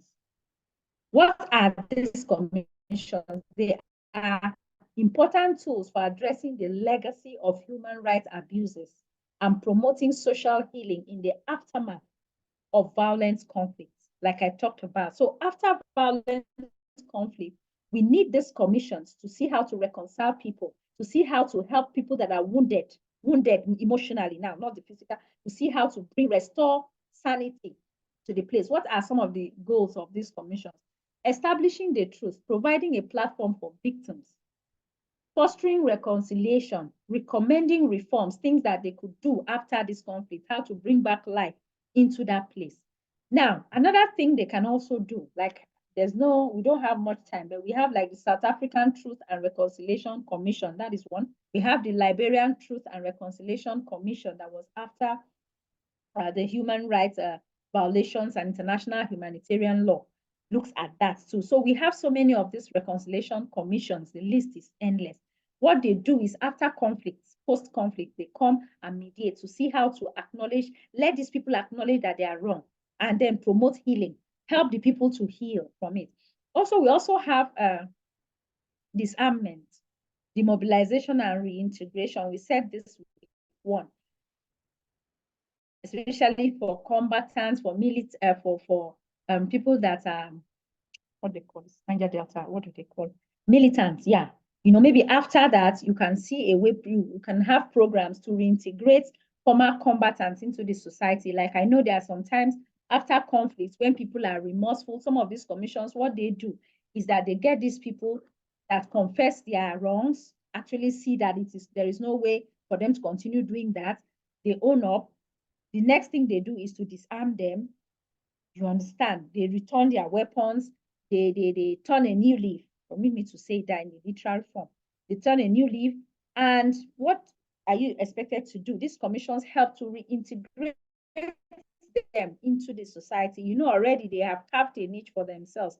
And it takes time for them to be to be brought back. So some of them, they occupy them with things that will help them, give them handwork, help them learn skills, help them do things that will better their lives. So these are some of the things that, why? So that we don't have more of those conflicts. Because when you keep them occupied, they will not go back, into what they were doing before.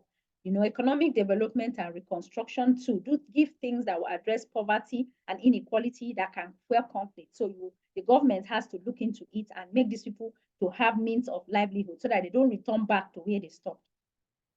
So we also have cross-cultural. This is the last. We also have the cross-cultural conflict resolution. We already talked about culture. So this simply refers to the process of addressing and managing conflicts that occur between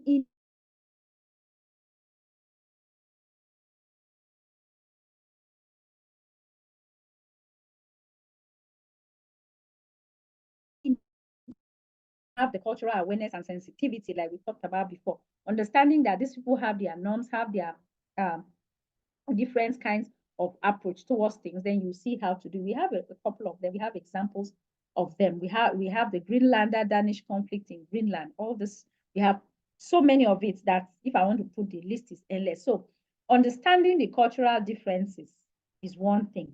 I cannot overemphasize that need, because if you don't, it can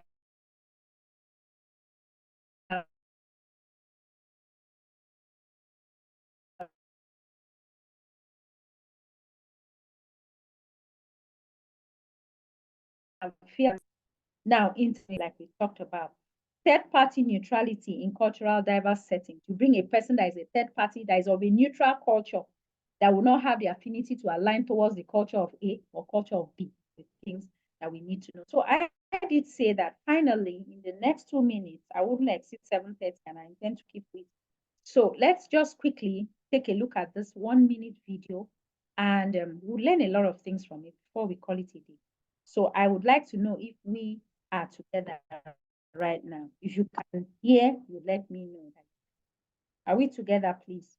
Yeah, we're with you, ma'am. We're We're here.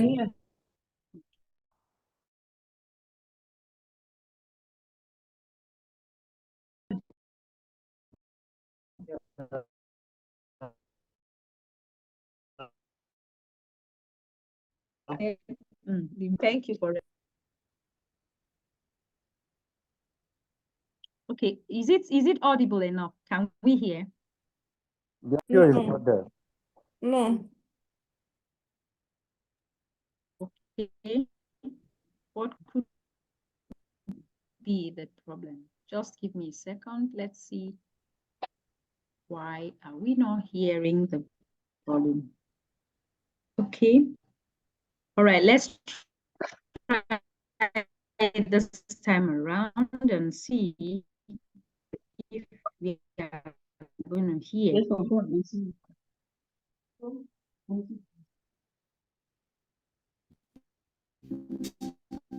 Workplace conflict can sometimes be difficult to avoid. Okay.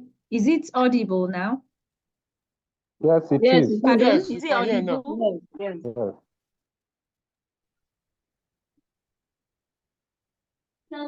Hello, can you hear? We can hear. No, but it's like the volume has gone up on my own end. Nobody is hearing. It can arise in every job, no matter the field of work. Before you can resolve workplace conflict can sometimes be difficult to avoid. It can arise in every job, no matter the field of work. Before you can resolve a conflict, you'll want to think about the conflict itself.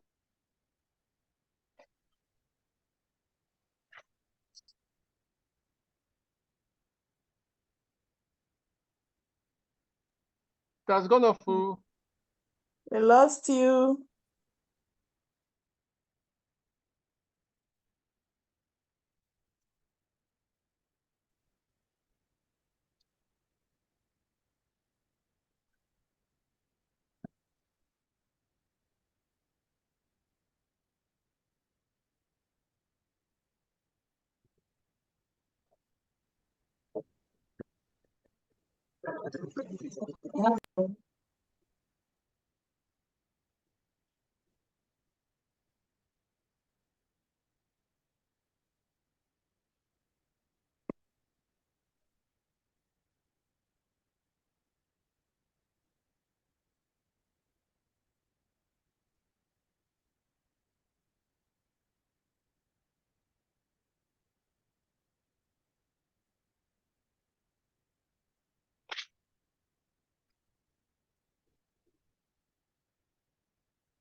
Okay.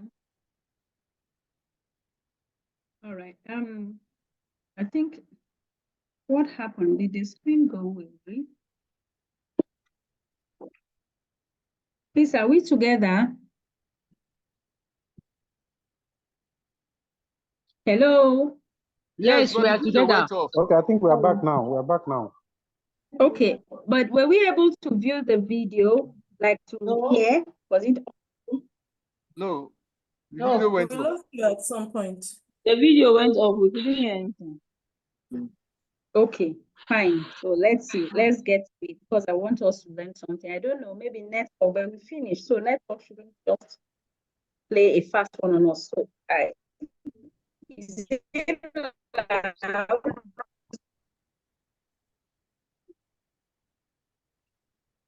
Can you hear the volume? No. No. Hello, please, can we hear? We can't. No, no, no.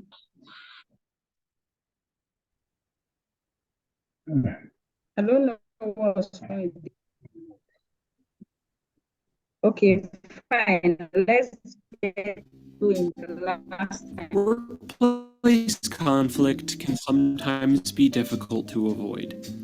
It can arise in every job, no matter the field of work.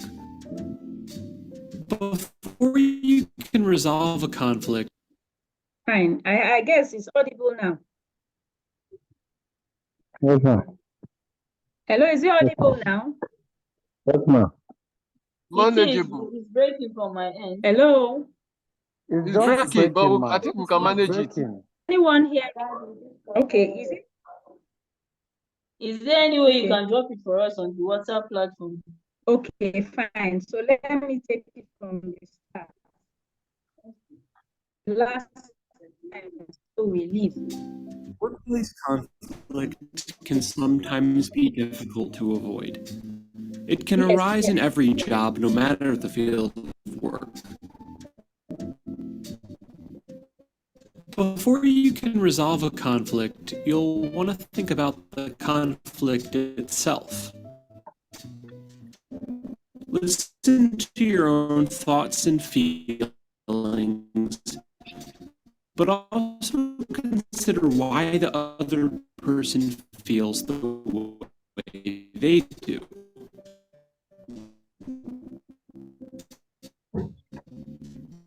You may not agree with them, but understanding their point of view can help you to communicate with them more effectively.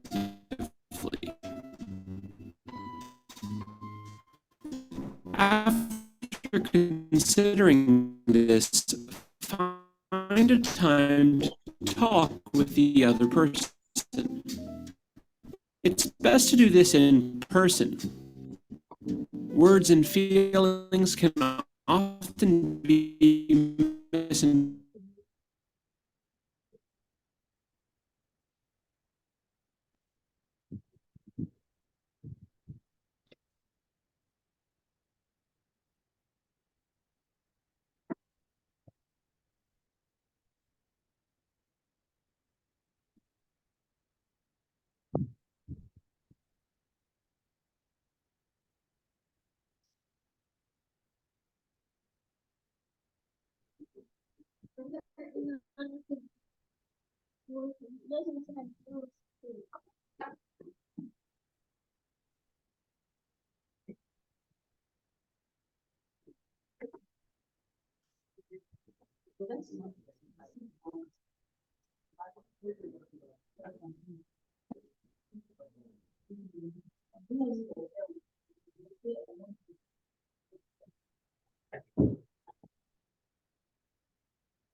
So, for those that actually asked for that,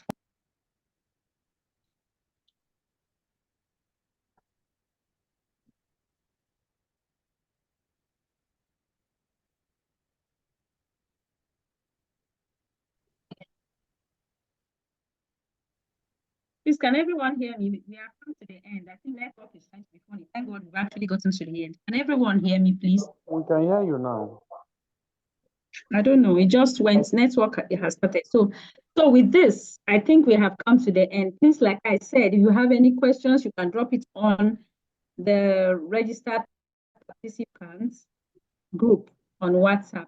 Okay, someone has fine. We are going to. You would have the video, but the video is just to buttress what we have already learned. It's not a different thing, but I like to spice up since they say variety is the spice of life. So I like to spice up the training so that you can have the virtual aspect of it and just watch it and relax. Thank you so much for your patience, and thank you for your contributions so far. I don't know if you have anything to ask now or you have any contributions to make, please do, as I hand over to MJB Management and Integrated Services. MJB. Oh, thank you so much, Doctor. Thank you so much. It has been, network has not been funny. Network has been funny. So, well, all the same, thank you so much, Doctor. It has been a nice time. Our participants, thank you so much. I don't know whether there's any question from our Mr. Solomon, thank you for thanking me. Thank you too. Hello. Hello. Yes, we are with you, sir. We are with you. Since we have just one day to finish up this program, just is it possible to make the materials available to the participants so they can read in advance? So when they come that last day, either they make comments, ask questions, or make contributions, as the case may be. Just a suggestion to give the materials in advance. Yeah, so that we have an idea of what the next class will be. Yes, things like that, if possible. Okay. Okay. And all right. That's noted. Thank you. Okay. Thank you. I think let me answer for MJB. That's noted. I would also like that. So be rest assured that you would have them, including the video, everything. You would have it before the next class. Certainly, you would have it. Thank you. MJB, I have answered that for you. Thank you. Okay. Okay. Thank you, Doc. Nice one. Thank you so much. Thank you, Mr. Hillary, for that observation. It's a nice one. That tells us that we are following the lesson. We are following the course. Thank you so much, Mr. Hillary. Thank you, everybody. It's already 7:30. I appreciate everybody for making out time to attend this class today. I want us to have a lovely night rest, a blessed Sunday tomorrow, and a wonderful week ahead. Good night, everybody. Good night. Bye-bye. Good night. Bye. Good night. Thank you. Bye. Good night. Bye-bye. Bye-bye. Bye.